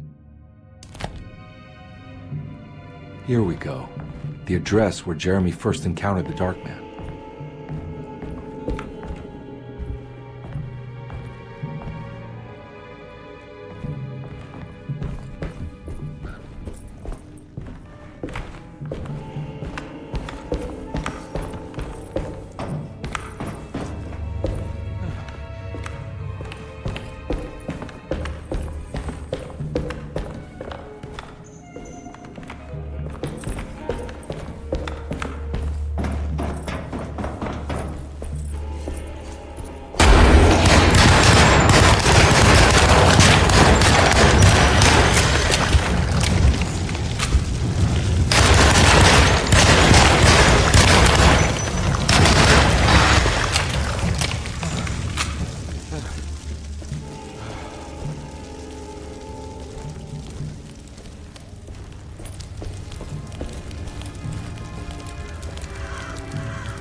Looks like the fog cleared up.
You want to tell me what this is all about?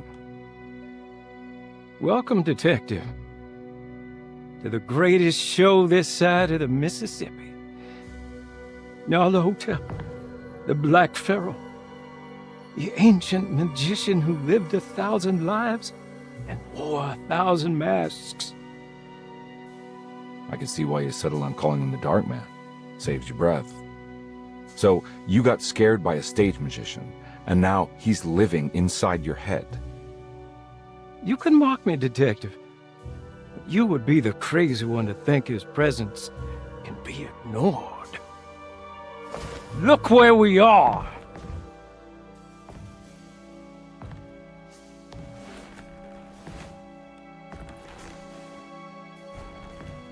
We didn't get to finish our last conversation, did we? You were about to tell me how to break the contract with the Dark Man. No, we can't. We would turn her loose on the world. So many innocent would die. But there is a way to break out of the deal. There is. He offered me a way out. Steps to take. What are they? You'll never find them. They're forever entombed in his sunken desert temple. Jeremy, I'm not your enemy. Tell me where to go. How do I find the temple? No, we can't. I have to make this sacrifice. God damn it, Jeremy. I'm gonna save you. Don't worry.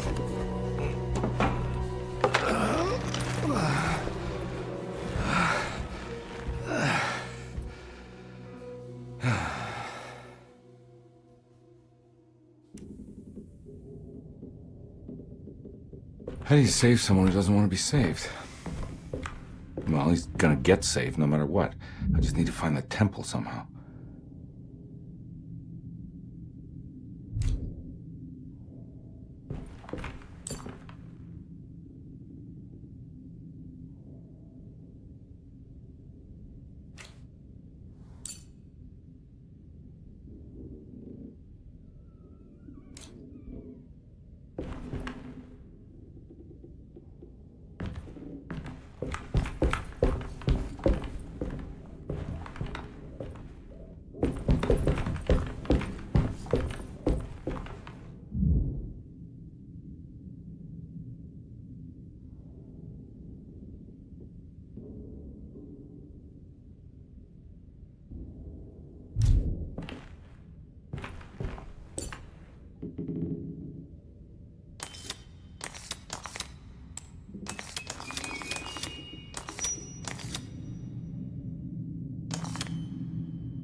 Oh.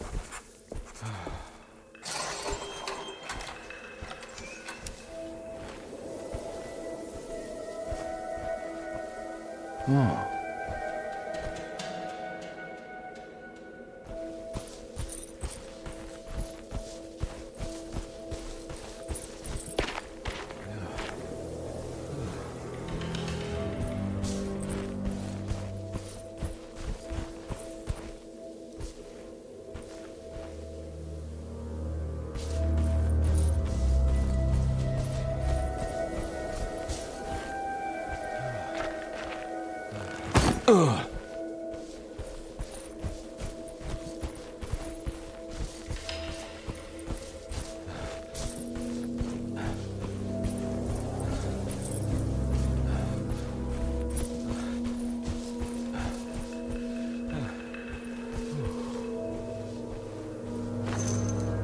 A sunken desert temple. I better get down there.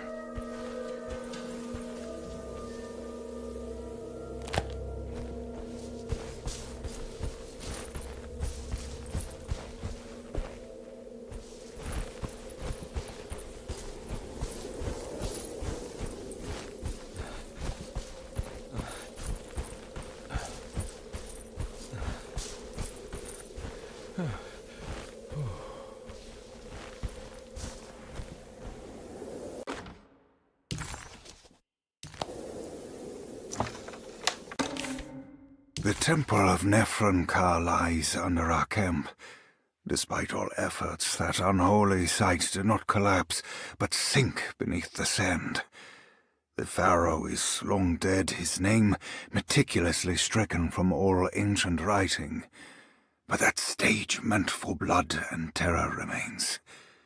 The temple is said to be lightless, built to harbor all the haunters of the dark found in the very depths of our universe.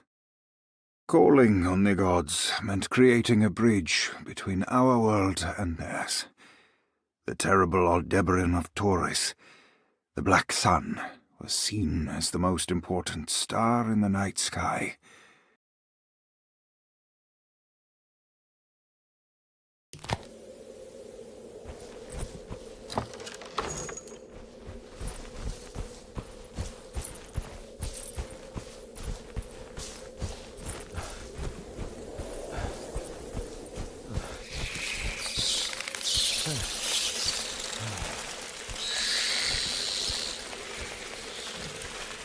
Here we go.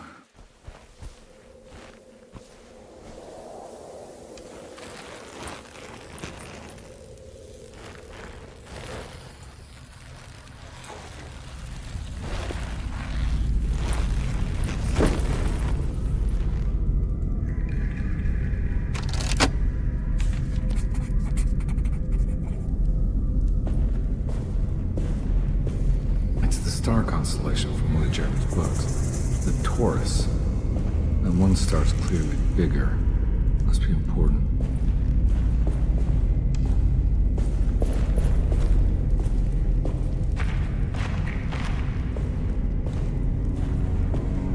I got a feeling this is where the contract is hidden. But how do I get to it?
There's something missing.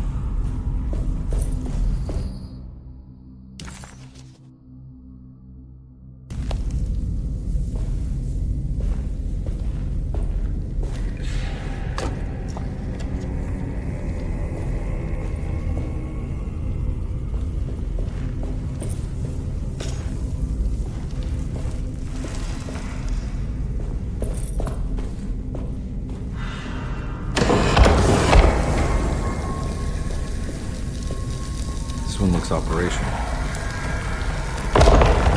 Good work.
Huh.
Ready to collapse.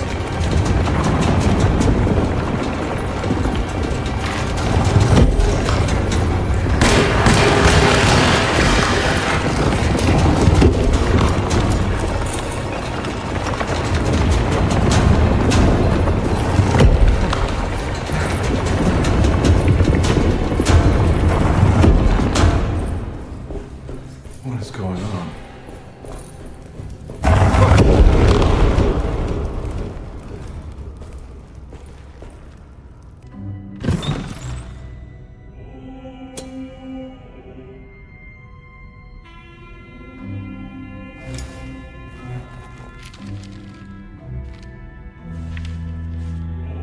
Acknowledge psychological trauma, breakthrough barriers of self-deceit, temperamental behavior. These are the Dark Man's terms. The contract. Huh?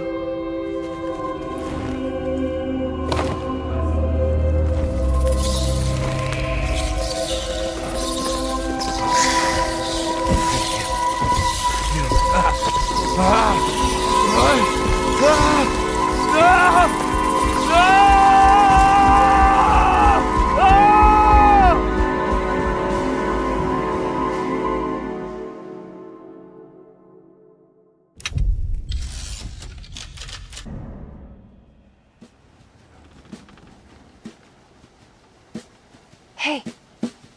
Hey, detective?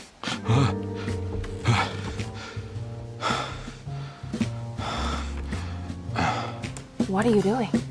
Oh, I found something. Great. Was it alcohol? God, no, I just got the wind knocked out of me. I think I know how to break the contract with the Dark Man. What exactly does that mean? Everything going back to normal. All right. I found some more information on Dorsetto and the patients. There are some seriously strange things going on here. I'm pretty sure 2 of the patients are dead, and maybe even the clerk. Oh, yeah. I kind of just gave up on worrying about that. Well, just keep your eyes open, I suppose. What were you doing again? Jeremy made a pact with the Dark Man to keep all the madness locked inside Dorsetto. All right. I'm gonna break it. I just have to... Where is it? Where's the talisman? It's around your neck? I worry, Detective. Don't, I'm fine. I worry that you're not much help on this case. At least you're a good distraction. Trust me. You're getting your money's worth. At this rate, I'm an absolute bargain.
Carnby never thought he'd be so happy to be back at Derceto. It felt like he had crawled through a long, dark tunnel of misery and regret. Now that he was back, Carnby could look into the steps mentioned in the contract.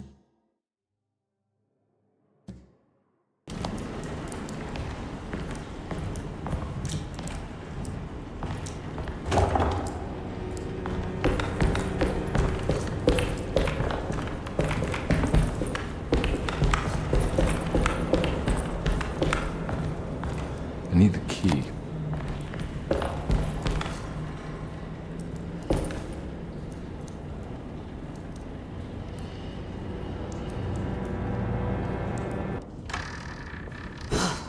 Got to be around here somewhere. He wouldn't leave this house. I don't know what to think anymore. You run into that detective fella? Who is he?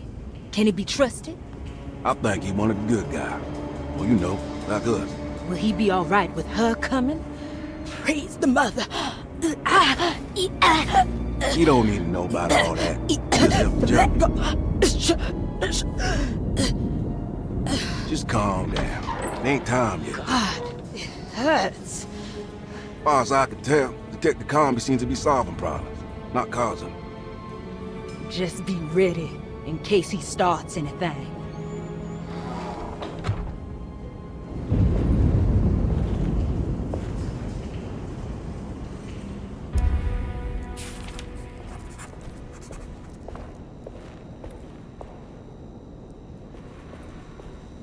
The two orderlies still hadn't found Jeremy. Carnby figured this was good news. Emily had reminded him about some strange deaths at Derceto, and Carnby wasn't sure who he could trust.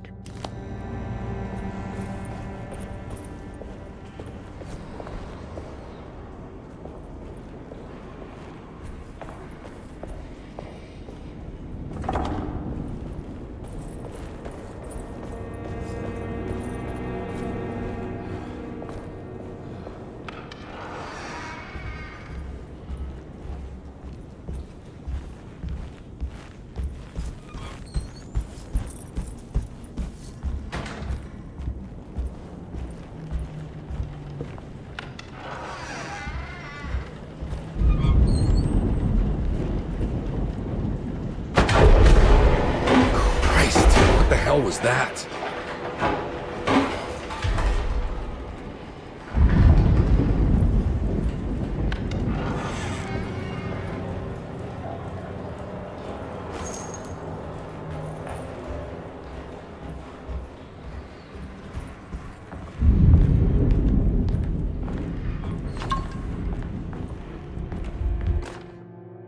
We must have faith that Jeremy's pact with the Dark Man is a bluff. If we are lucky, our visitors will find him and prove it's all nonsense before night falls. What is true is our attempt to call on her. Too many things have happened for this evening to be in vain. Think of Jack and Cassandra, even Perosi, whose circumstances I can't understand. Grace is our goat without horns. She knows it and will play the role. You must talk to your brother, Baptiste. I worry that he will fail us. Mrs. Thompson, we must have faith that...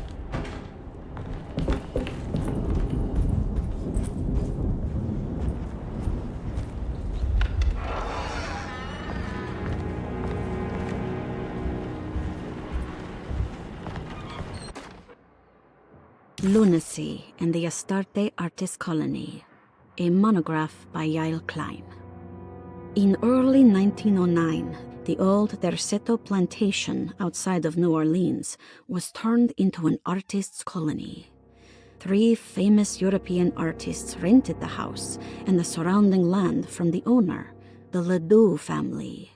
The colony was chiefly run by Sebastian Cortez, who was playfully dubbed the captain by his collaborators, William Arges and Heinrich Kassel. The colony existed for 6 years, until one day all 12 members disappeared without a trace. It is widely believed that their disappearance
Mrs. Thompson, I understand the last week has been busy.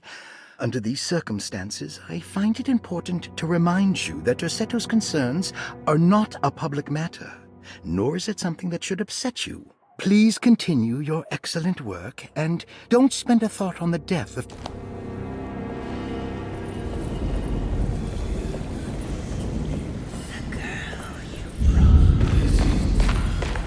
What is that?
There must be a spare key to Dr. Gray's office in here somewhere.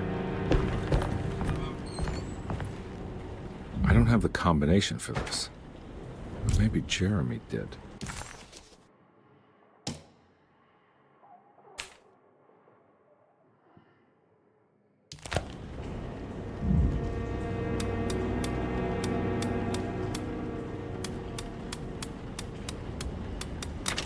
It worked.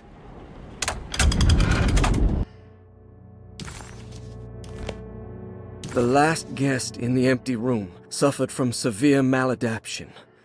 I must write this down, because if I understand the condition sufficiently, it could make me deny this fact at a later date, and there is reason for me to think I may come to suffer the consequences from this dysfunction, as some who came in contact with the guest seemed to adopt a new worldview, in which everything was predetermined but broken. Upon accepting this worldview, some memories became unmanageable and later rejected. I do not know what this means. I cannot even remember the fate of the guest.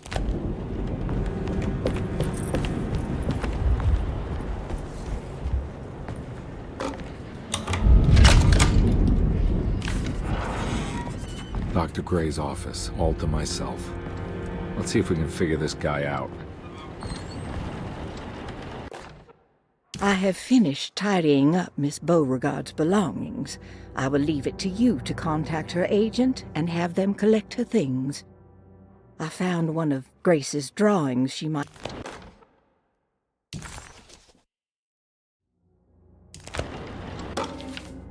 This is where McCarthy has hidden my favorite young.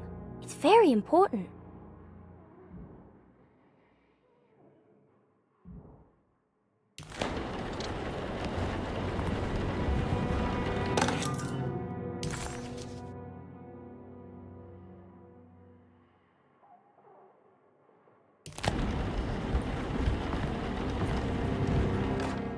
Dearest Dr. Manzetti, I find myself in a losing battle with my patient.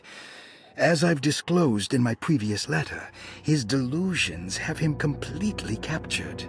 It's bad enough that he is torturing himself with paranoia, but his madness turns out to be quite persuasive to others, effectively laying the ground for mass delusion.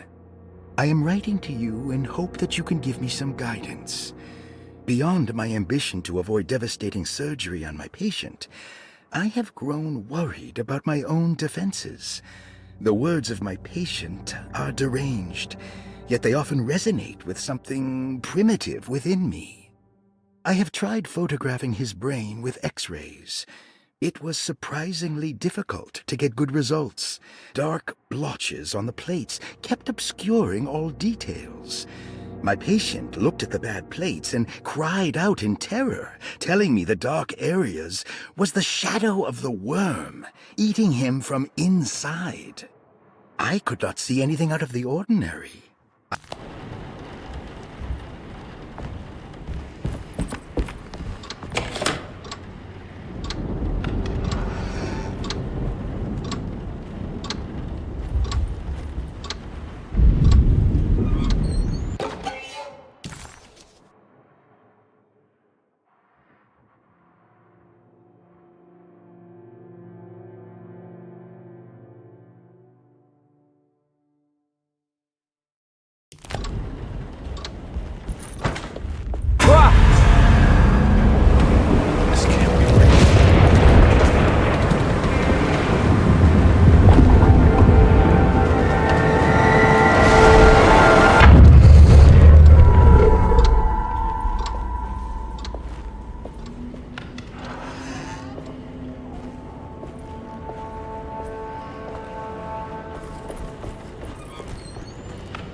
Dr. Gray was somehow mixed up in this business with the Dark Man, Detective Carnby decided. He had to be. Either Dr. Gray was using the idea of the Dark Man to manipulate and torture Jeremy, or the Dark Man was an actual powerful being possessing Jeremy. And in that case,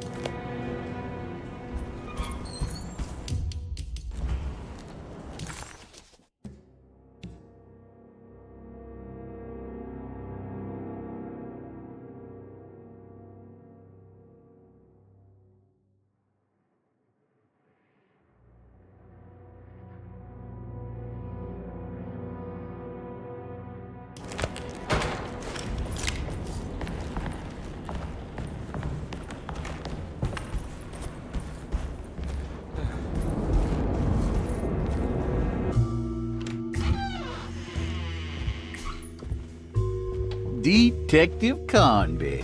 Good to see you again. Solved your case yet? I'm trying. Hey, Grace, you okay? Oh, she is just peachy, Detective. Are you looking forward to the Feast of St. John, Grace? I can't wait. Kids, ain't they great? What exactly are you planning for tonight? Oh, not much. We eat, we drink, we pay tribute to the wishing tree in the conservatory. The usual. Then why all the excitement? There is just something about tonight. Something's different. I think we all feel it. Besides, we got ourselves some new words for the prayer thanks to your buddy Jeremy. She'll come and turn the world inside out, and things will begin again. That sounds strangely threatening. You should come.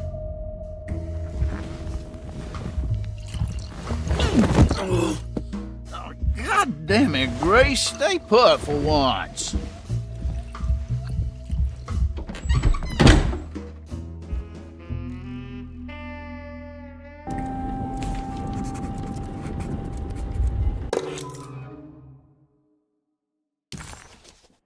Better hold on to these. Wouldn't want them to get lost. There's something missing.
McCarthy was a deadbeat. His mere presence annoyed Carnby. It was like watching the worst version of himself mock him by simply being worthless. While Carnby enjoyed watching the child outplay the drunkard, there was something terrifyingly familiar about Grace. It was taunting him.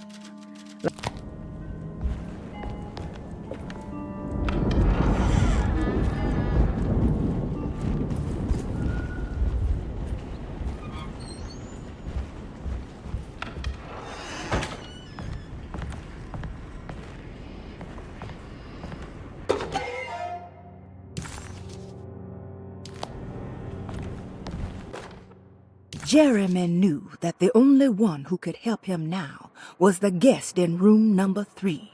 The room seemed to have been empty for so long. But that wasn't allowed to be true. The story needed to be different.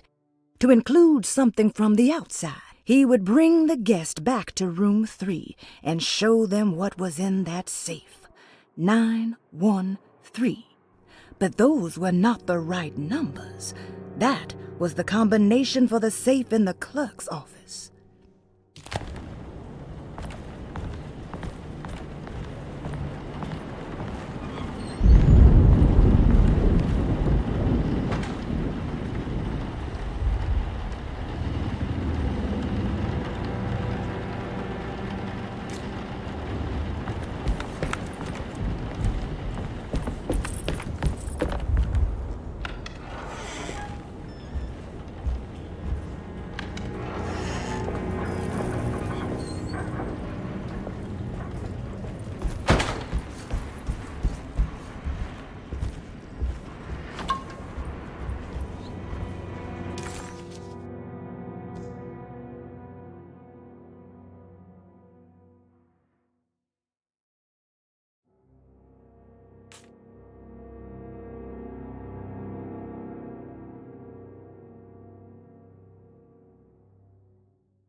Surprisingly neat.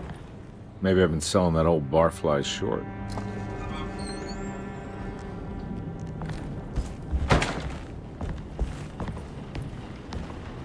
Looks like McCarthy has something hidden inside.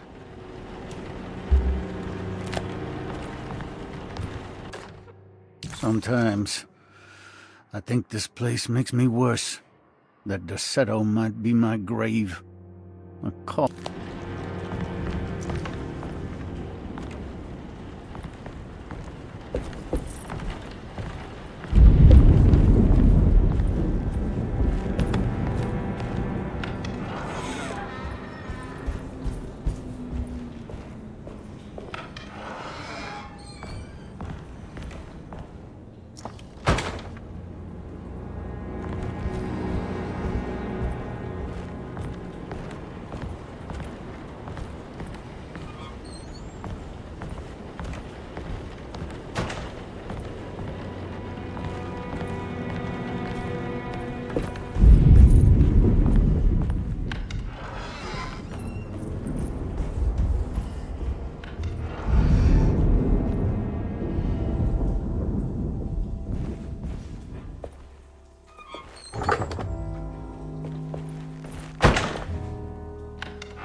take this much more.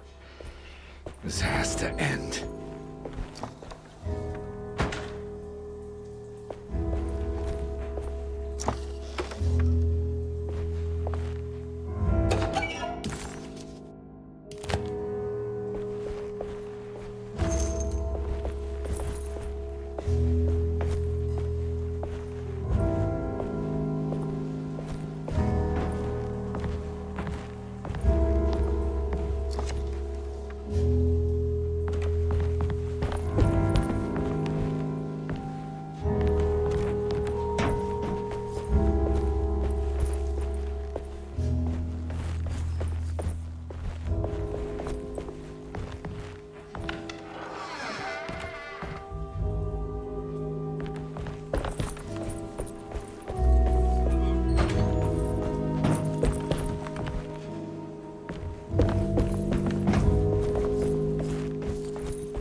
I need the key.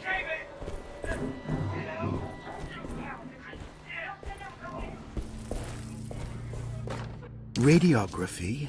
Patient Jeremy Hartwood. Date June 14, 1930. Plates. Jeremy's skull proved difficult to capture properly. Partial radiographs worked best. A complete picture of the brain can be assembled by piecing 3 plates together. Hypothetical psychosurgery based on the ideas by Burckhardt and the St. Petersburg research could end up saving Jeremy's mind. Severing the connections around the frontal lobe would certainly solve most mental afflictions. The procedure would be brutal in performance, as well as in efficiency. An ice pick pushed through the edge of the eye and into the skull would untether the nerves like Alexander cutting the Gordian knot, as this would likely leave Jeremy in...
Don't mind if I do.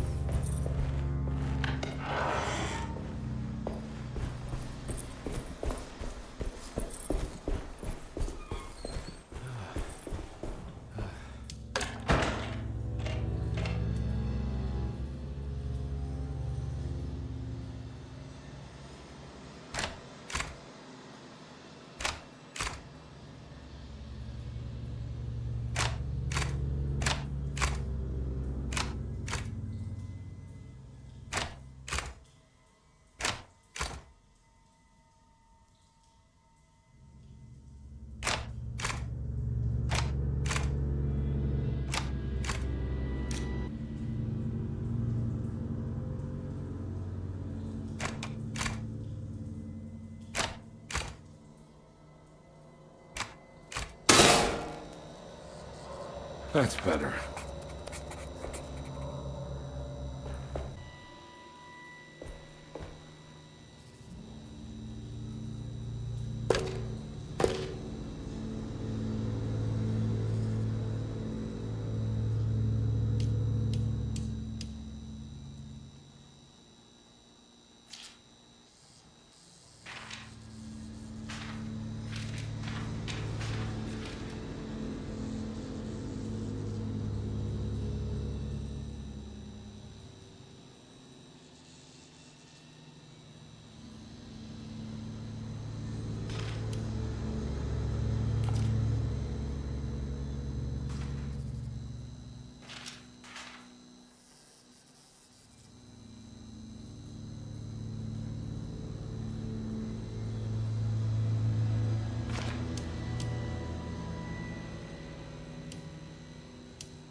Why does this keep happening? What am I supposed to do?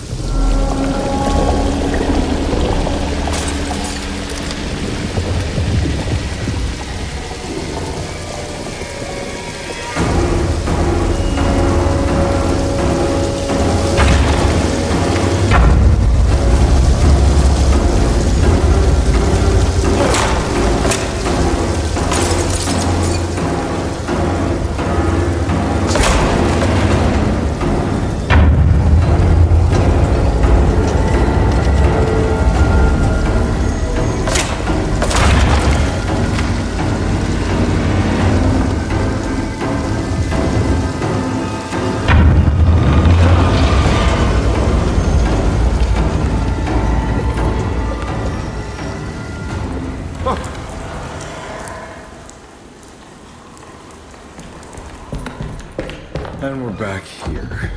Well, perfect time to have a look around this place.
What is that?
Is anyone there? Jeremy? I need help! Wait. Can you hear me? I'm stuck in the mud and the fire is taking Jeremy. me. Where are you? The motor is dead. I can't do anything more. Hang on, Jeremy. I'll figure something out. I'll get the boat running.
The boat's wedged itself right into the bayou.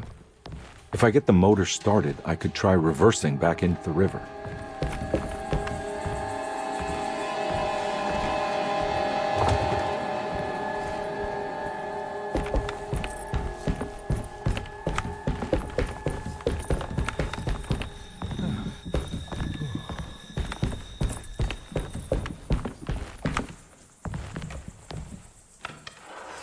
Jeremy, where are...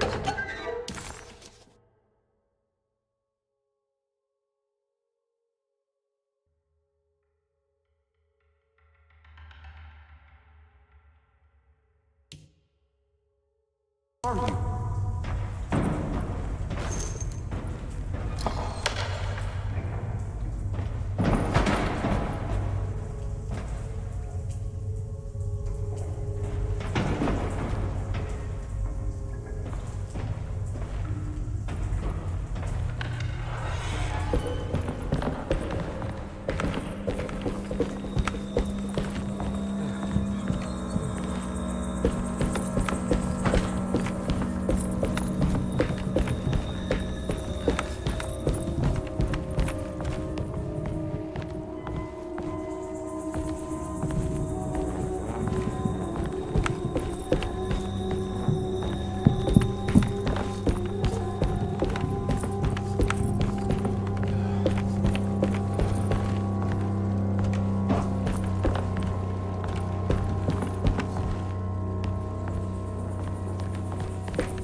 Looks pretty weak. I just need something to break it.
This definitely needs fuel.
The artist...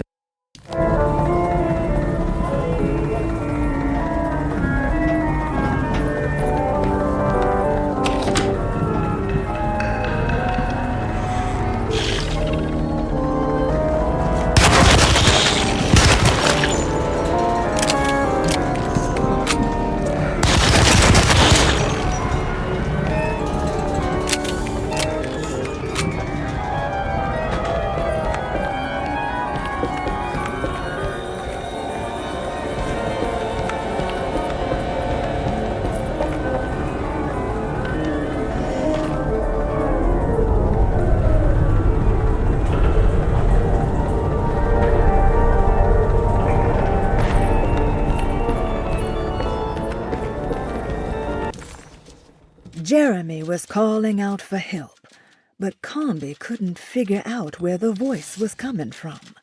For a moment, Carnby wondered if the boat itself was Jeremy, or if he was below it somehow. It didn't matter right now. Jeremy was clear on one thing. He wanted Carnby to get the steamboat running and out of the mud.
Whoa!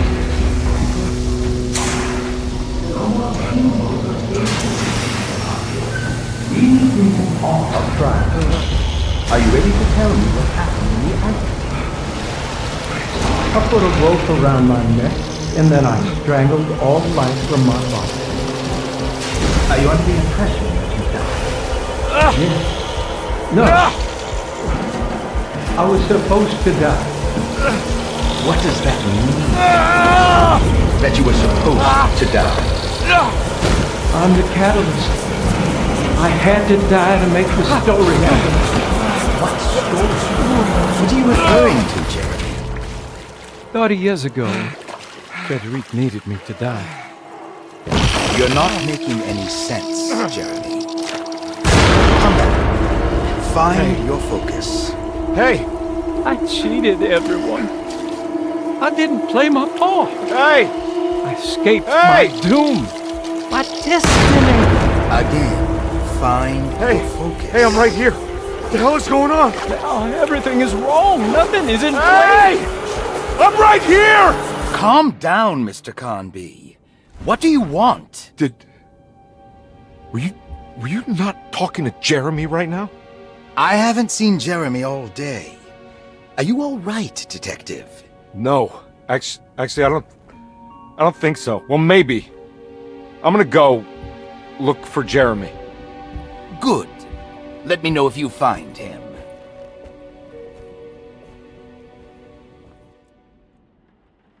That was Jeremy's self-deceit? A steamboat stuck in the mud? I'm not going to pretend I understand any of that. What a bunch of psychoanalytic nonsense.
This is my room. I belong here.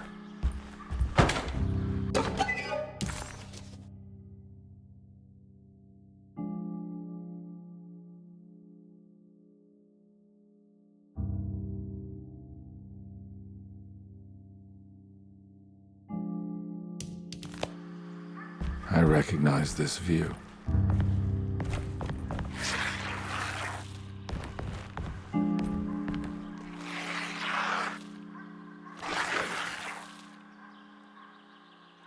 I know that number. Where's that from? I did this. I wrote that.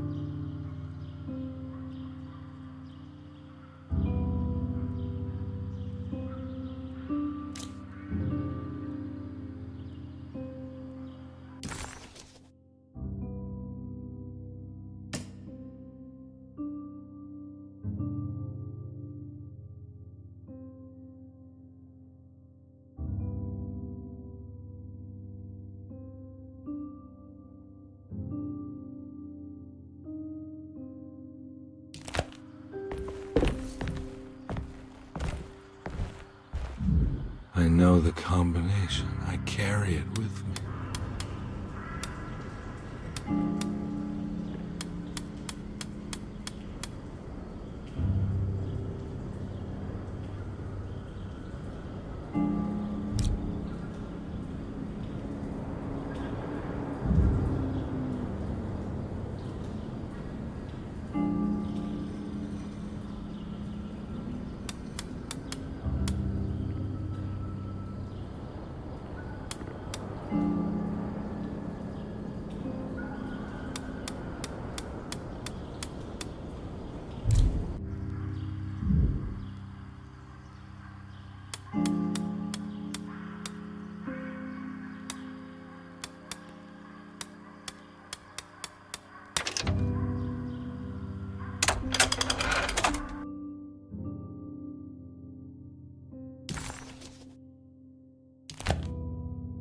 Detective, I have made many discoveries in my case.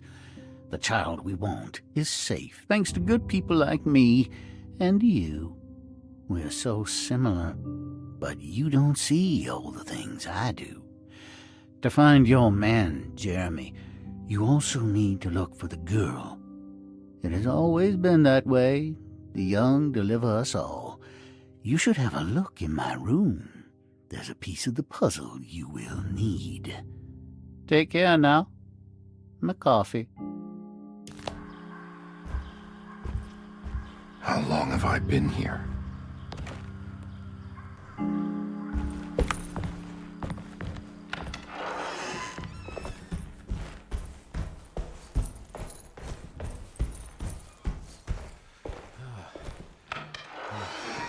Surprisingly neat. Maybe I've been selling that old barfly short.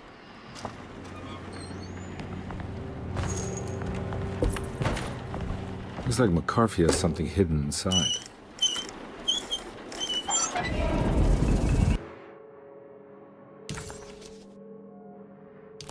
Why would McCarthy lock this up? Was he trying to keep Grace from completing the shape? If so, couldn't she have just made another drawing? What the hell happened in here?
place looks familiar.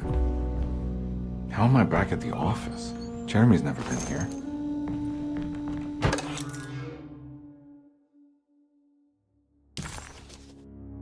That's me, isn't it?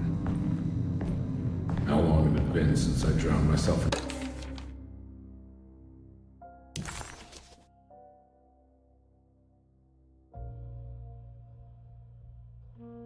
depression. It had all felt so peaceful, slipping away into oblivion. A welcoming, dark voice wrapped around my mind like a heavy blanket. It turned off suddenly as I woke up from the sound of my office door closing shut. A messenger had left a telegram from Mrs. Saunders. She had a lead.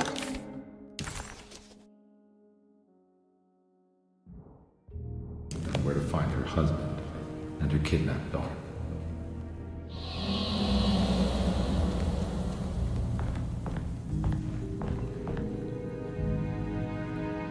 God, I used to drink so much back then. When was this exactly? What case was I working?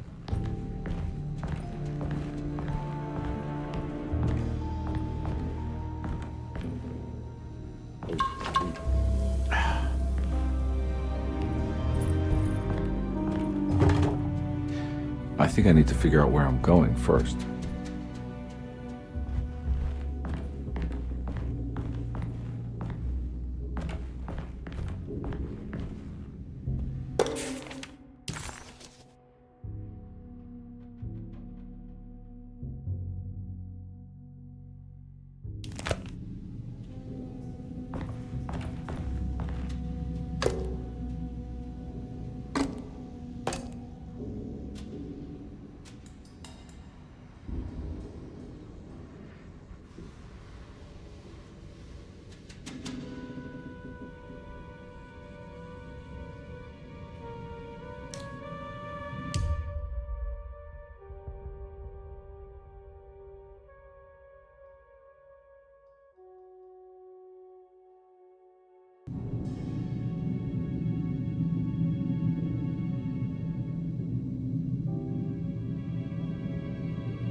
I remember this case.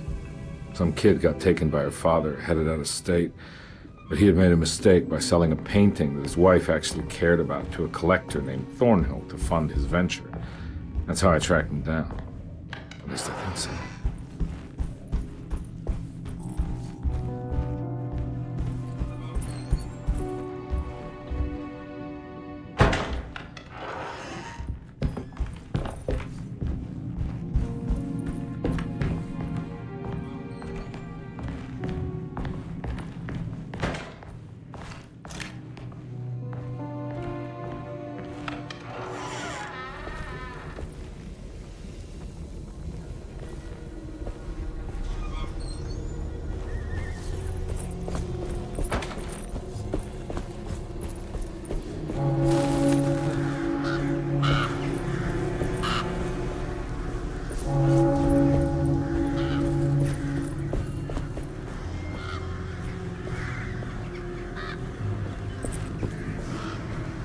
Thornhill wasn't a bad man, but he had principles keeping him from handing out information about his deals.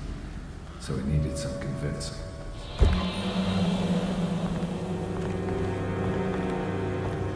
Well, every case can't be squeaky clean.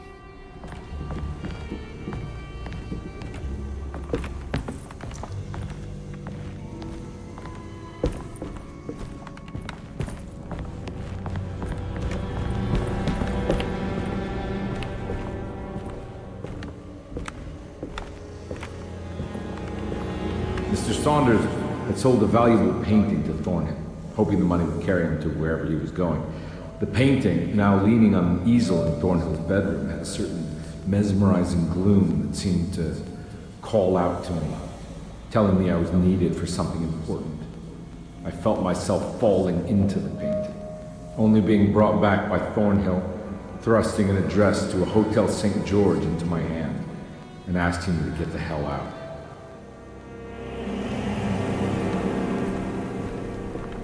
And don't remember this at all. But I can't say it didn't happen.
On my way to the hotel, the Morton gang caught up. I owed them money, a lot of it. I can't remember what for. Probably some dumb gambling debt growing in size for each payment missed.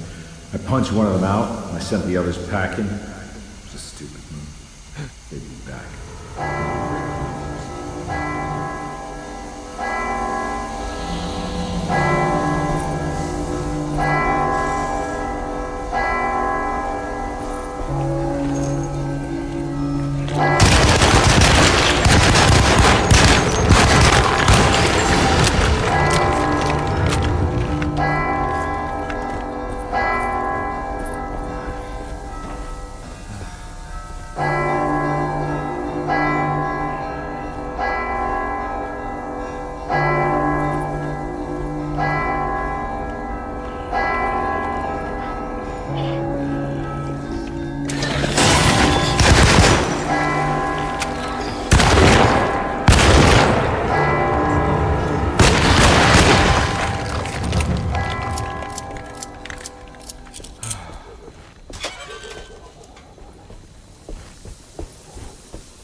ledger, I recognized the handwriting of the signature, Ted Stryker. It was him. I could feel it. It was the kidnapper I was hunting. I put on my knuckles and hurried up to his room.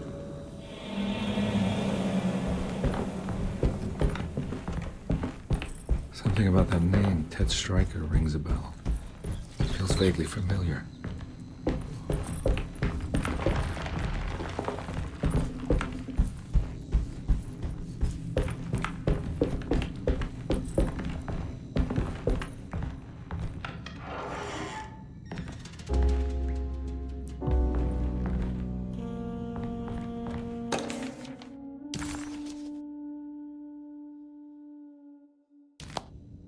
I recognize this room, but I didn't catch up with them here.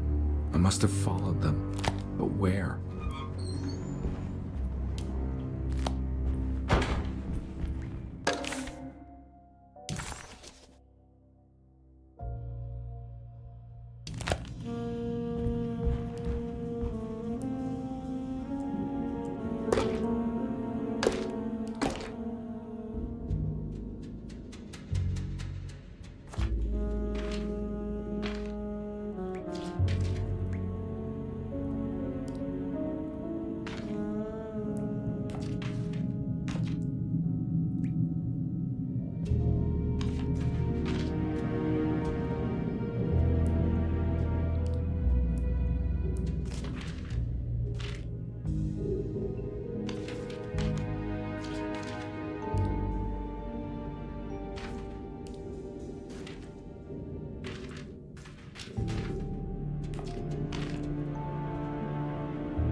That's right, he was running away, ditching his old life and marriage in New Orleans to find something better in Tallahassee.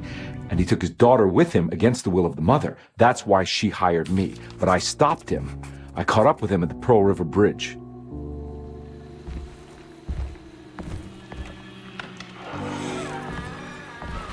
Pearl River. This is where I caught up with him. This is what the Dark Man wanted me to revisit. But I'm still not seeing it. What am I forgetting?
I can't believe I didn't recognize you. I looked a little different back then, I suppose. Was any of this real? How do you mean? This day, just... so much is happening. I can't... I think I've lost my head. Do you need me to apologize? I mean... I am sorry. I don't think I need to begin to explain. You're just a kid, Grace. I'm really sorry. I didn't mean for it to happen. Lies. More lies. No, really. I thought I was being a good guy by handing you over to your mother. I didn't know. I couldn't have known that she wouldn't care about you. I don't know how this works. What is this for? Some form of admission of guilt. Maybe acceptance. It's what the Dark Man wants. I guess we just watch my father die again then. You think he's alive? I know he is. He's down there, scared that he won't be able to get out. That he will drown with his daughter again. What are you saying? We gotta save him! We? Do it yourself. I'm down there with him, remember?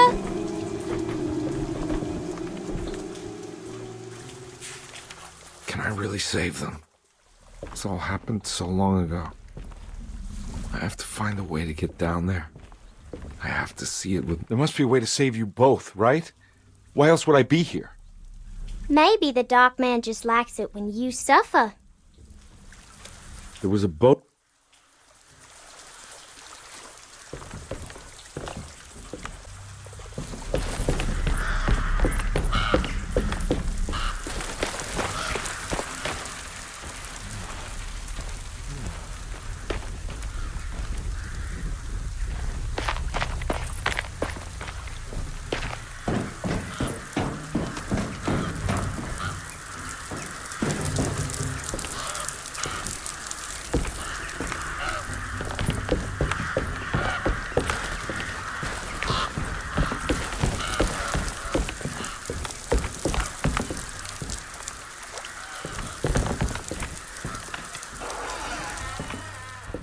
This must be where the bridge is operated.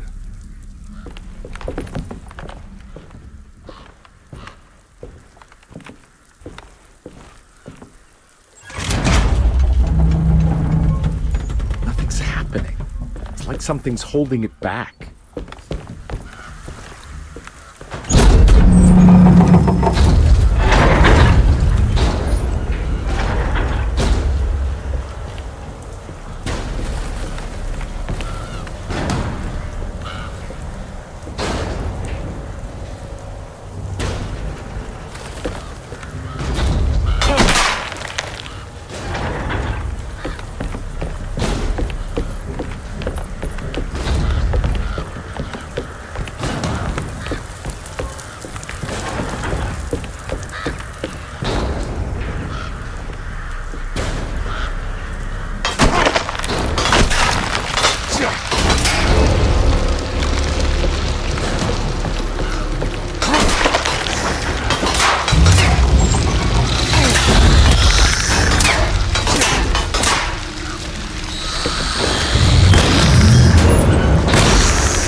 Carnby had run their car off the bridge.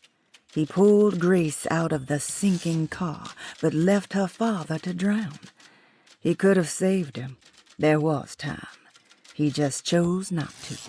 Instead, he took Grace back to New Orleans and collected his paycheck.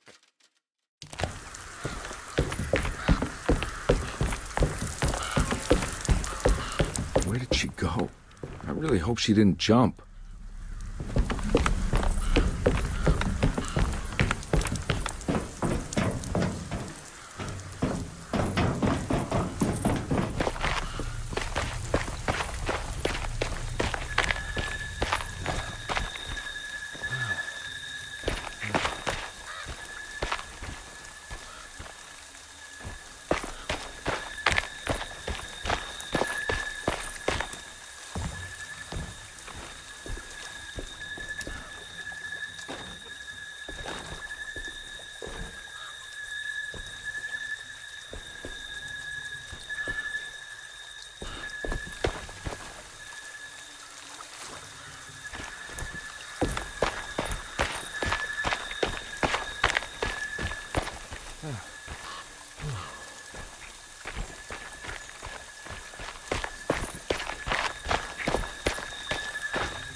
Carnby, are you okay?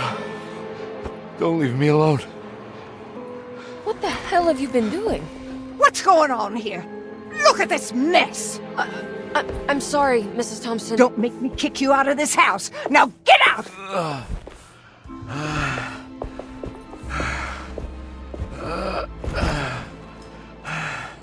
Hey, Detective. Mr. Carnby. I'm really worried about you. I'm okay. I just need to catch my breath for a moment. This place? There are some very disturbed figures around here. And I don't think it's just the patients. I've been reading some things about how Derceto has a deranging effect on people. I think it might explain things. What? Just take it easy, okay? I'm gonna go find a way into Dr. Gray's apartment. I want to know what he's hiding. Emily, don't worry. I think I'm close. I'm gonna set everything right. Just be careful.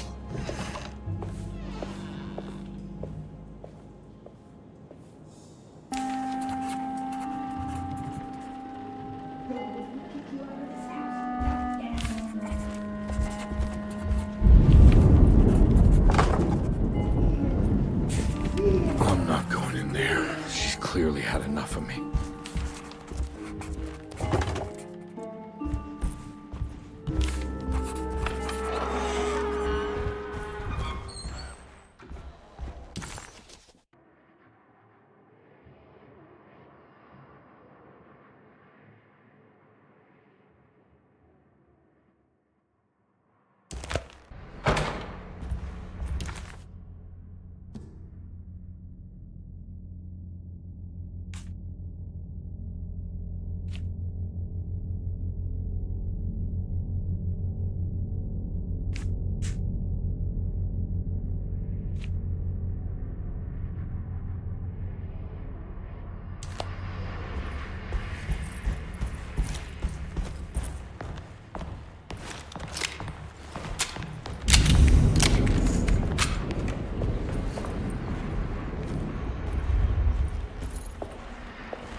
Detective, am I glad to see you. Lock the door, will you? I don't think Dr. Gray would appreciate us snooping around. What's going on here? This feels so strange.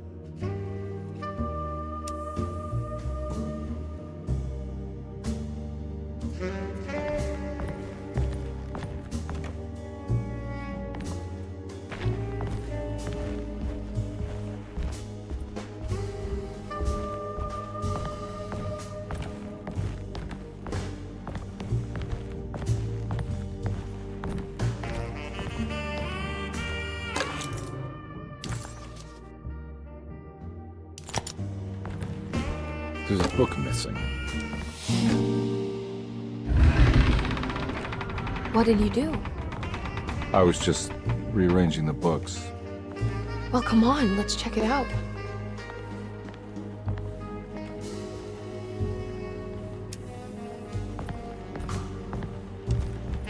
I think I'm beginning to understand. Dr. Gray is dealing with some kind of mass delusion.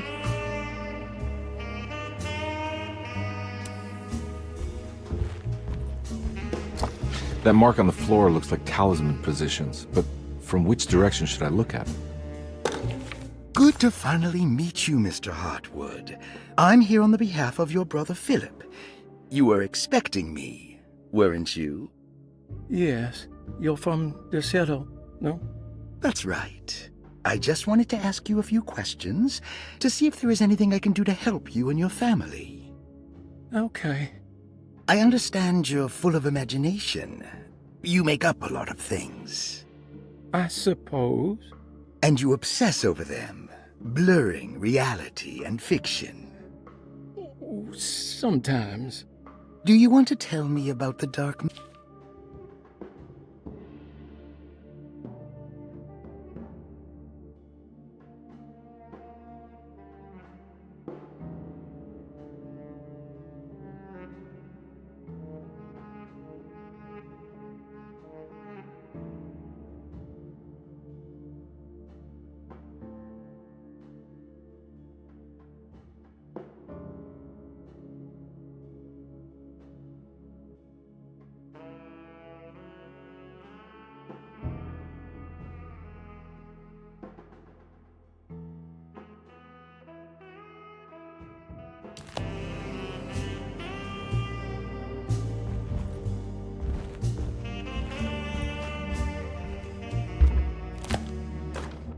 The Snake Dagger, a monograph by Yael Klein.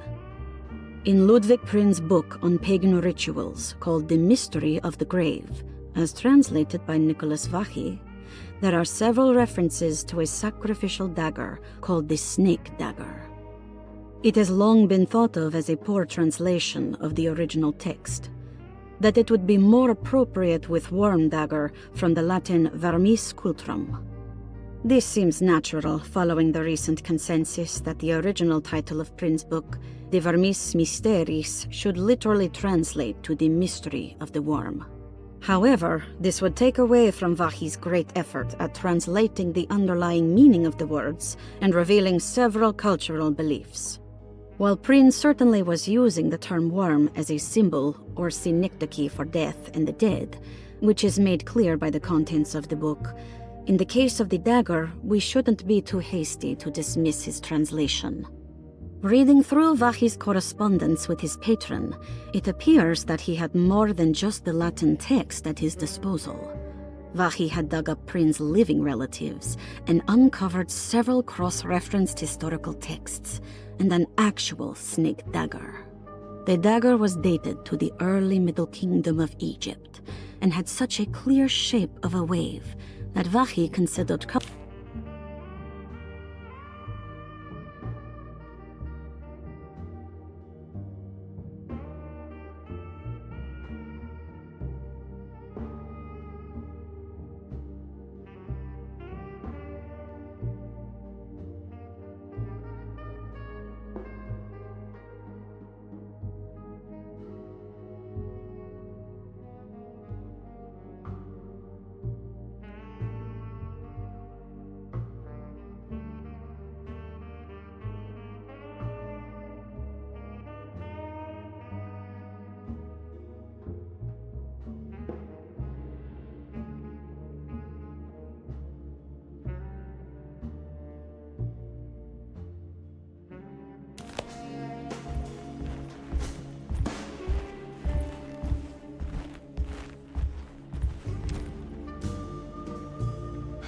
What were you saying about mass delusion? Derceto seems to have a deranging effect on people living close by. It has a history of creating cults devoted to some nature goddess.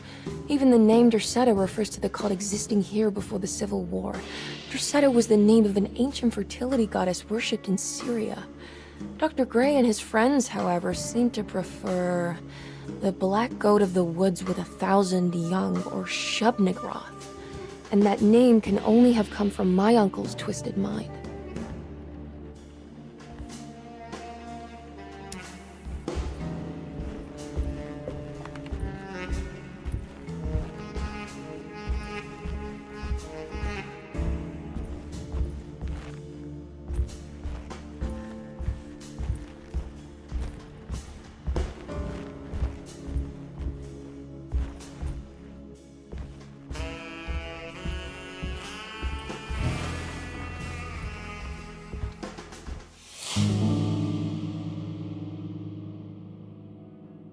Huh. Has that been there this whole time?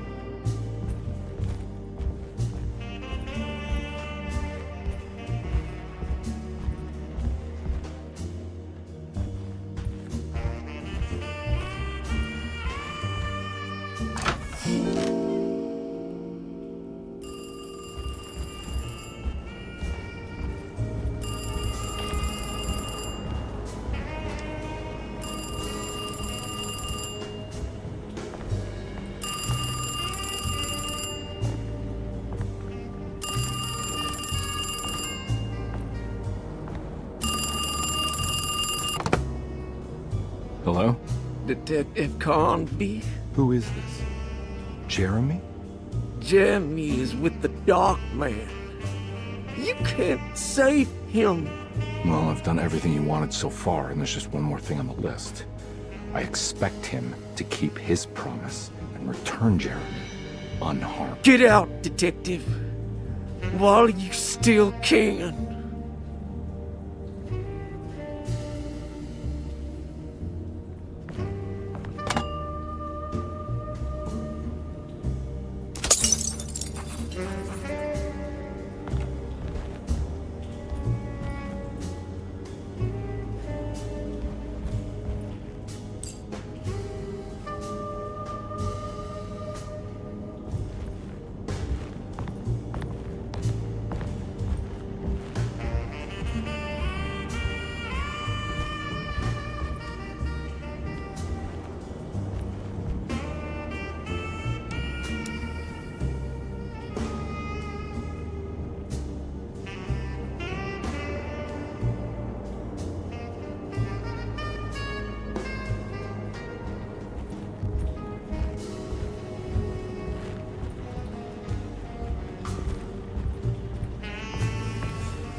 You okay?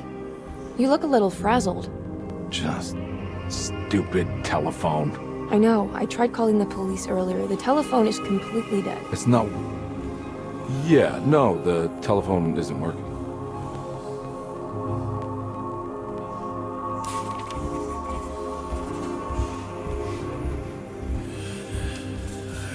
Miss Hartwood, I think you're gonna want to see this. Is there something in the closet? Yeah, there is. You don't see the very obvious gate leading to whatever Jeremy's madness is serving up next? I don't understand. Are you making some kind of fashion metaphor? I'm sorry, I don't have time for this. Can you just tell me what you're doing? You don't see this! It's fine. It's fine. Catch you later. Are you going inside the closet? Yeah. You got a problem with that? No. Do what you think is right, Detective. Sorry, I didn't mean to. Goodbye, Miss Hartwood.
Hey, you!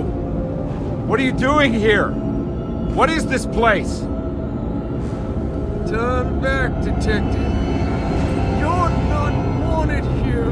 Whoa, take it easy. I'm not your enemy. Oh, you're wrong, Detective. You're wrong.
I figured you wouldn't want your stars aligned, Jeremy, or maybe that is what you need to temper that mania of yours.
Everything! Aren't you happy? Stupid charlatan! What more do you want from me? You want me to lose my mind? Oh, my lord! Doctor! Baptiste! Quick! Jesus. What were you thinking, Carnby?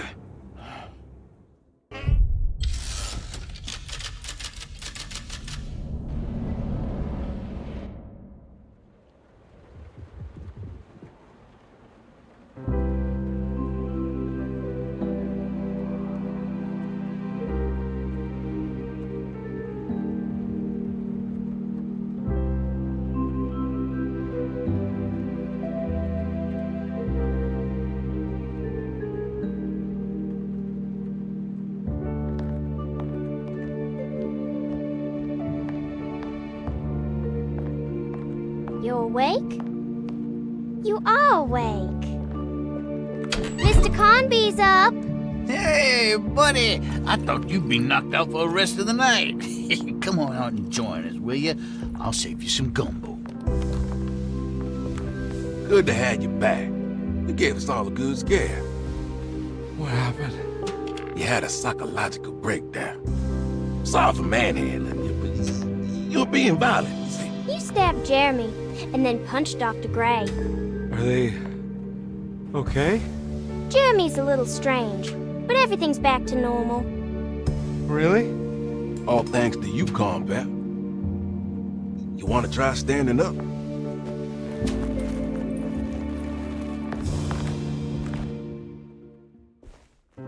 Well, if it isn't the hero of the day. How are you feeling, Detective? Never better. How about you two?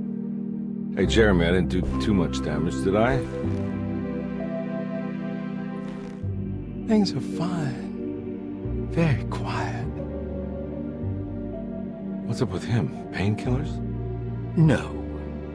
You see, despite you having the finesse of a one-eyed butcher, you managed to lobotomize dear Jeremy. I did what? It's actually quite impressive.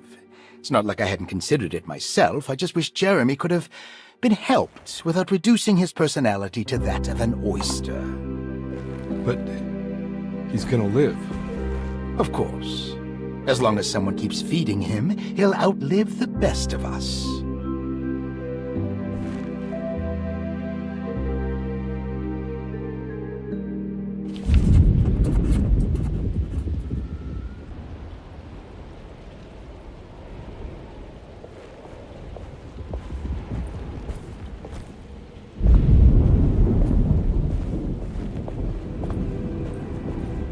Hey, Ruth.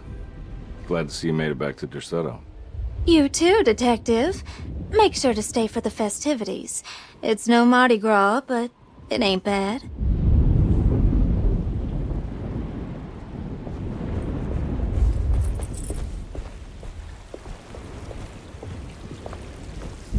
Good to see you back on your feet, Detective. Have some gumbo. Thanks. I'll save it for later.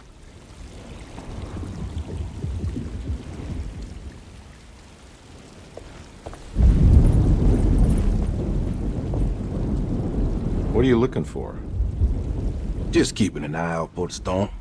Radio says it could be a wild one.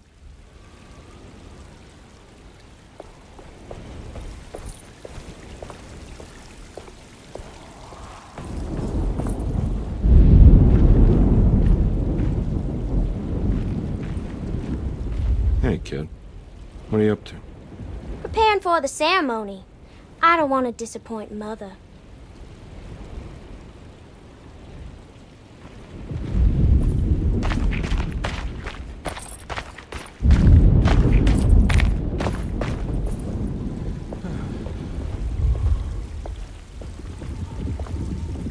All right, tell me, what the hell's about to happen here?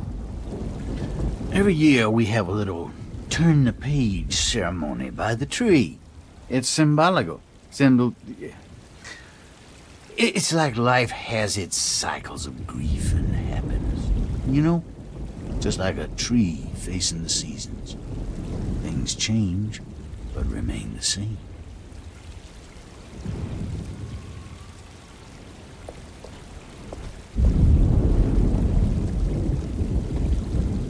That is one impressive tree. More impressive than you could ever imagine.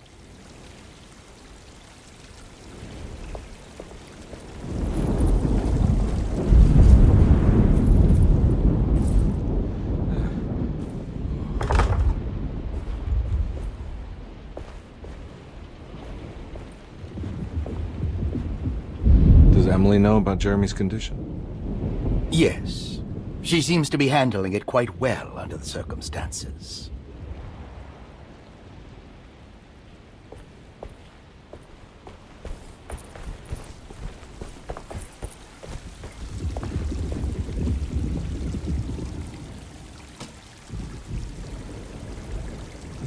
Everyone knows what to do? Y'all know the new words. Mrs. Thompson, we talked about this.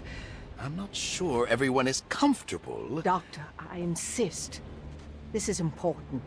We've waited for so long, Doctor. Let's just go with the old song. Not every change is an improvement. Boss, good or bad, we need to move forward. All in, Doc. Let's bet it all. But we don't know what we're dealing with. It'll be okay, Doctor. Better even.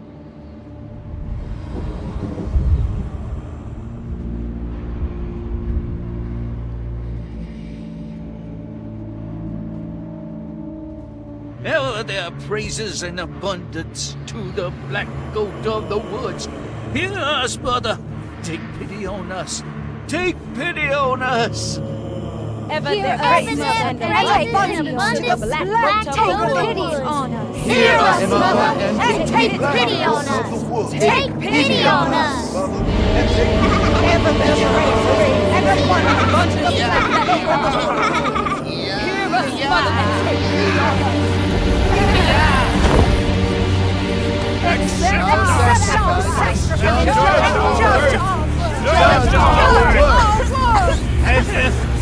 Stop! Are you crazy? This here's what needs to happen, Carnby. Grace! Stop! Stop! Shoot the ground! Shoot the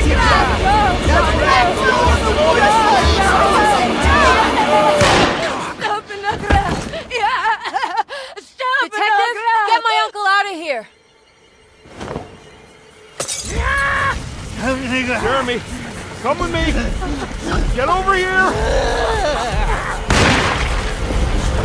Jeremy, come with me. Jeremy, come here. No! There has to be another blood!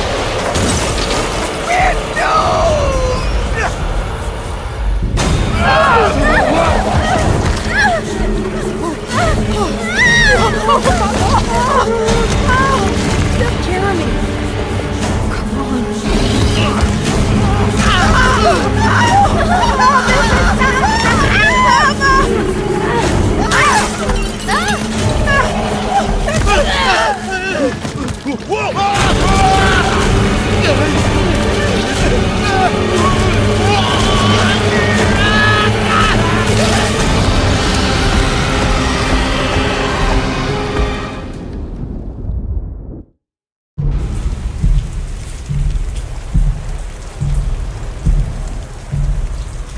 I can't let that monster leave Derceto. I have to stop it.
Detective! Oh, what the hell was that?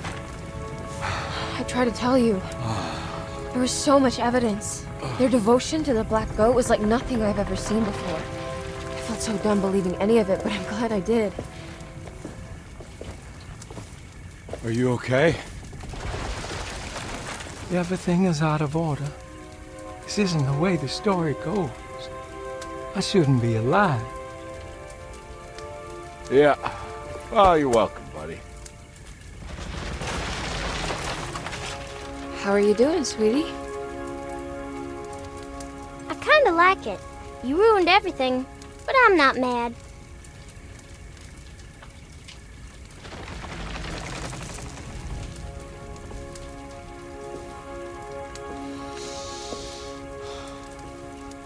All right, you ready to head back to New Orleans? Come on, Jeremy. We're leaving. Can I come? I thought you said you didn't need saving. Don't leave her. She's important. Of course we're taking her with us.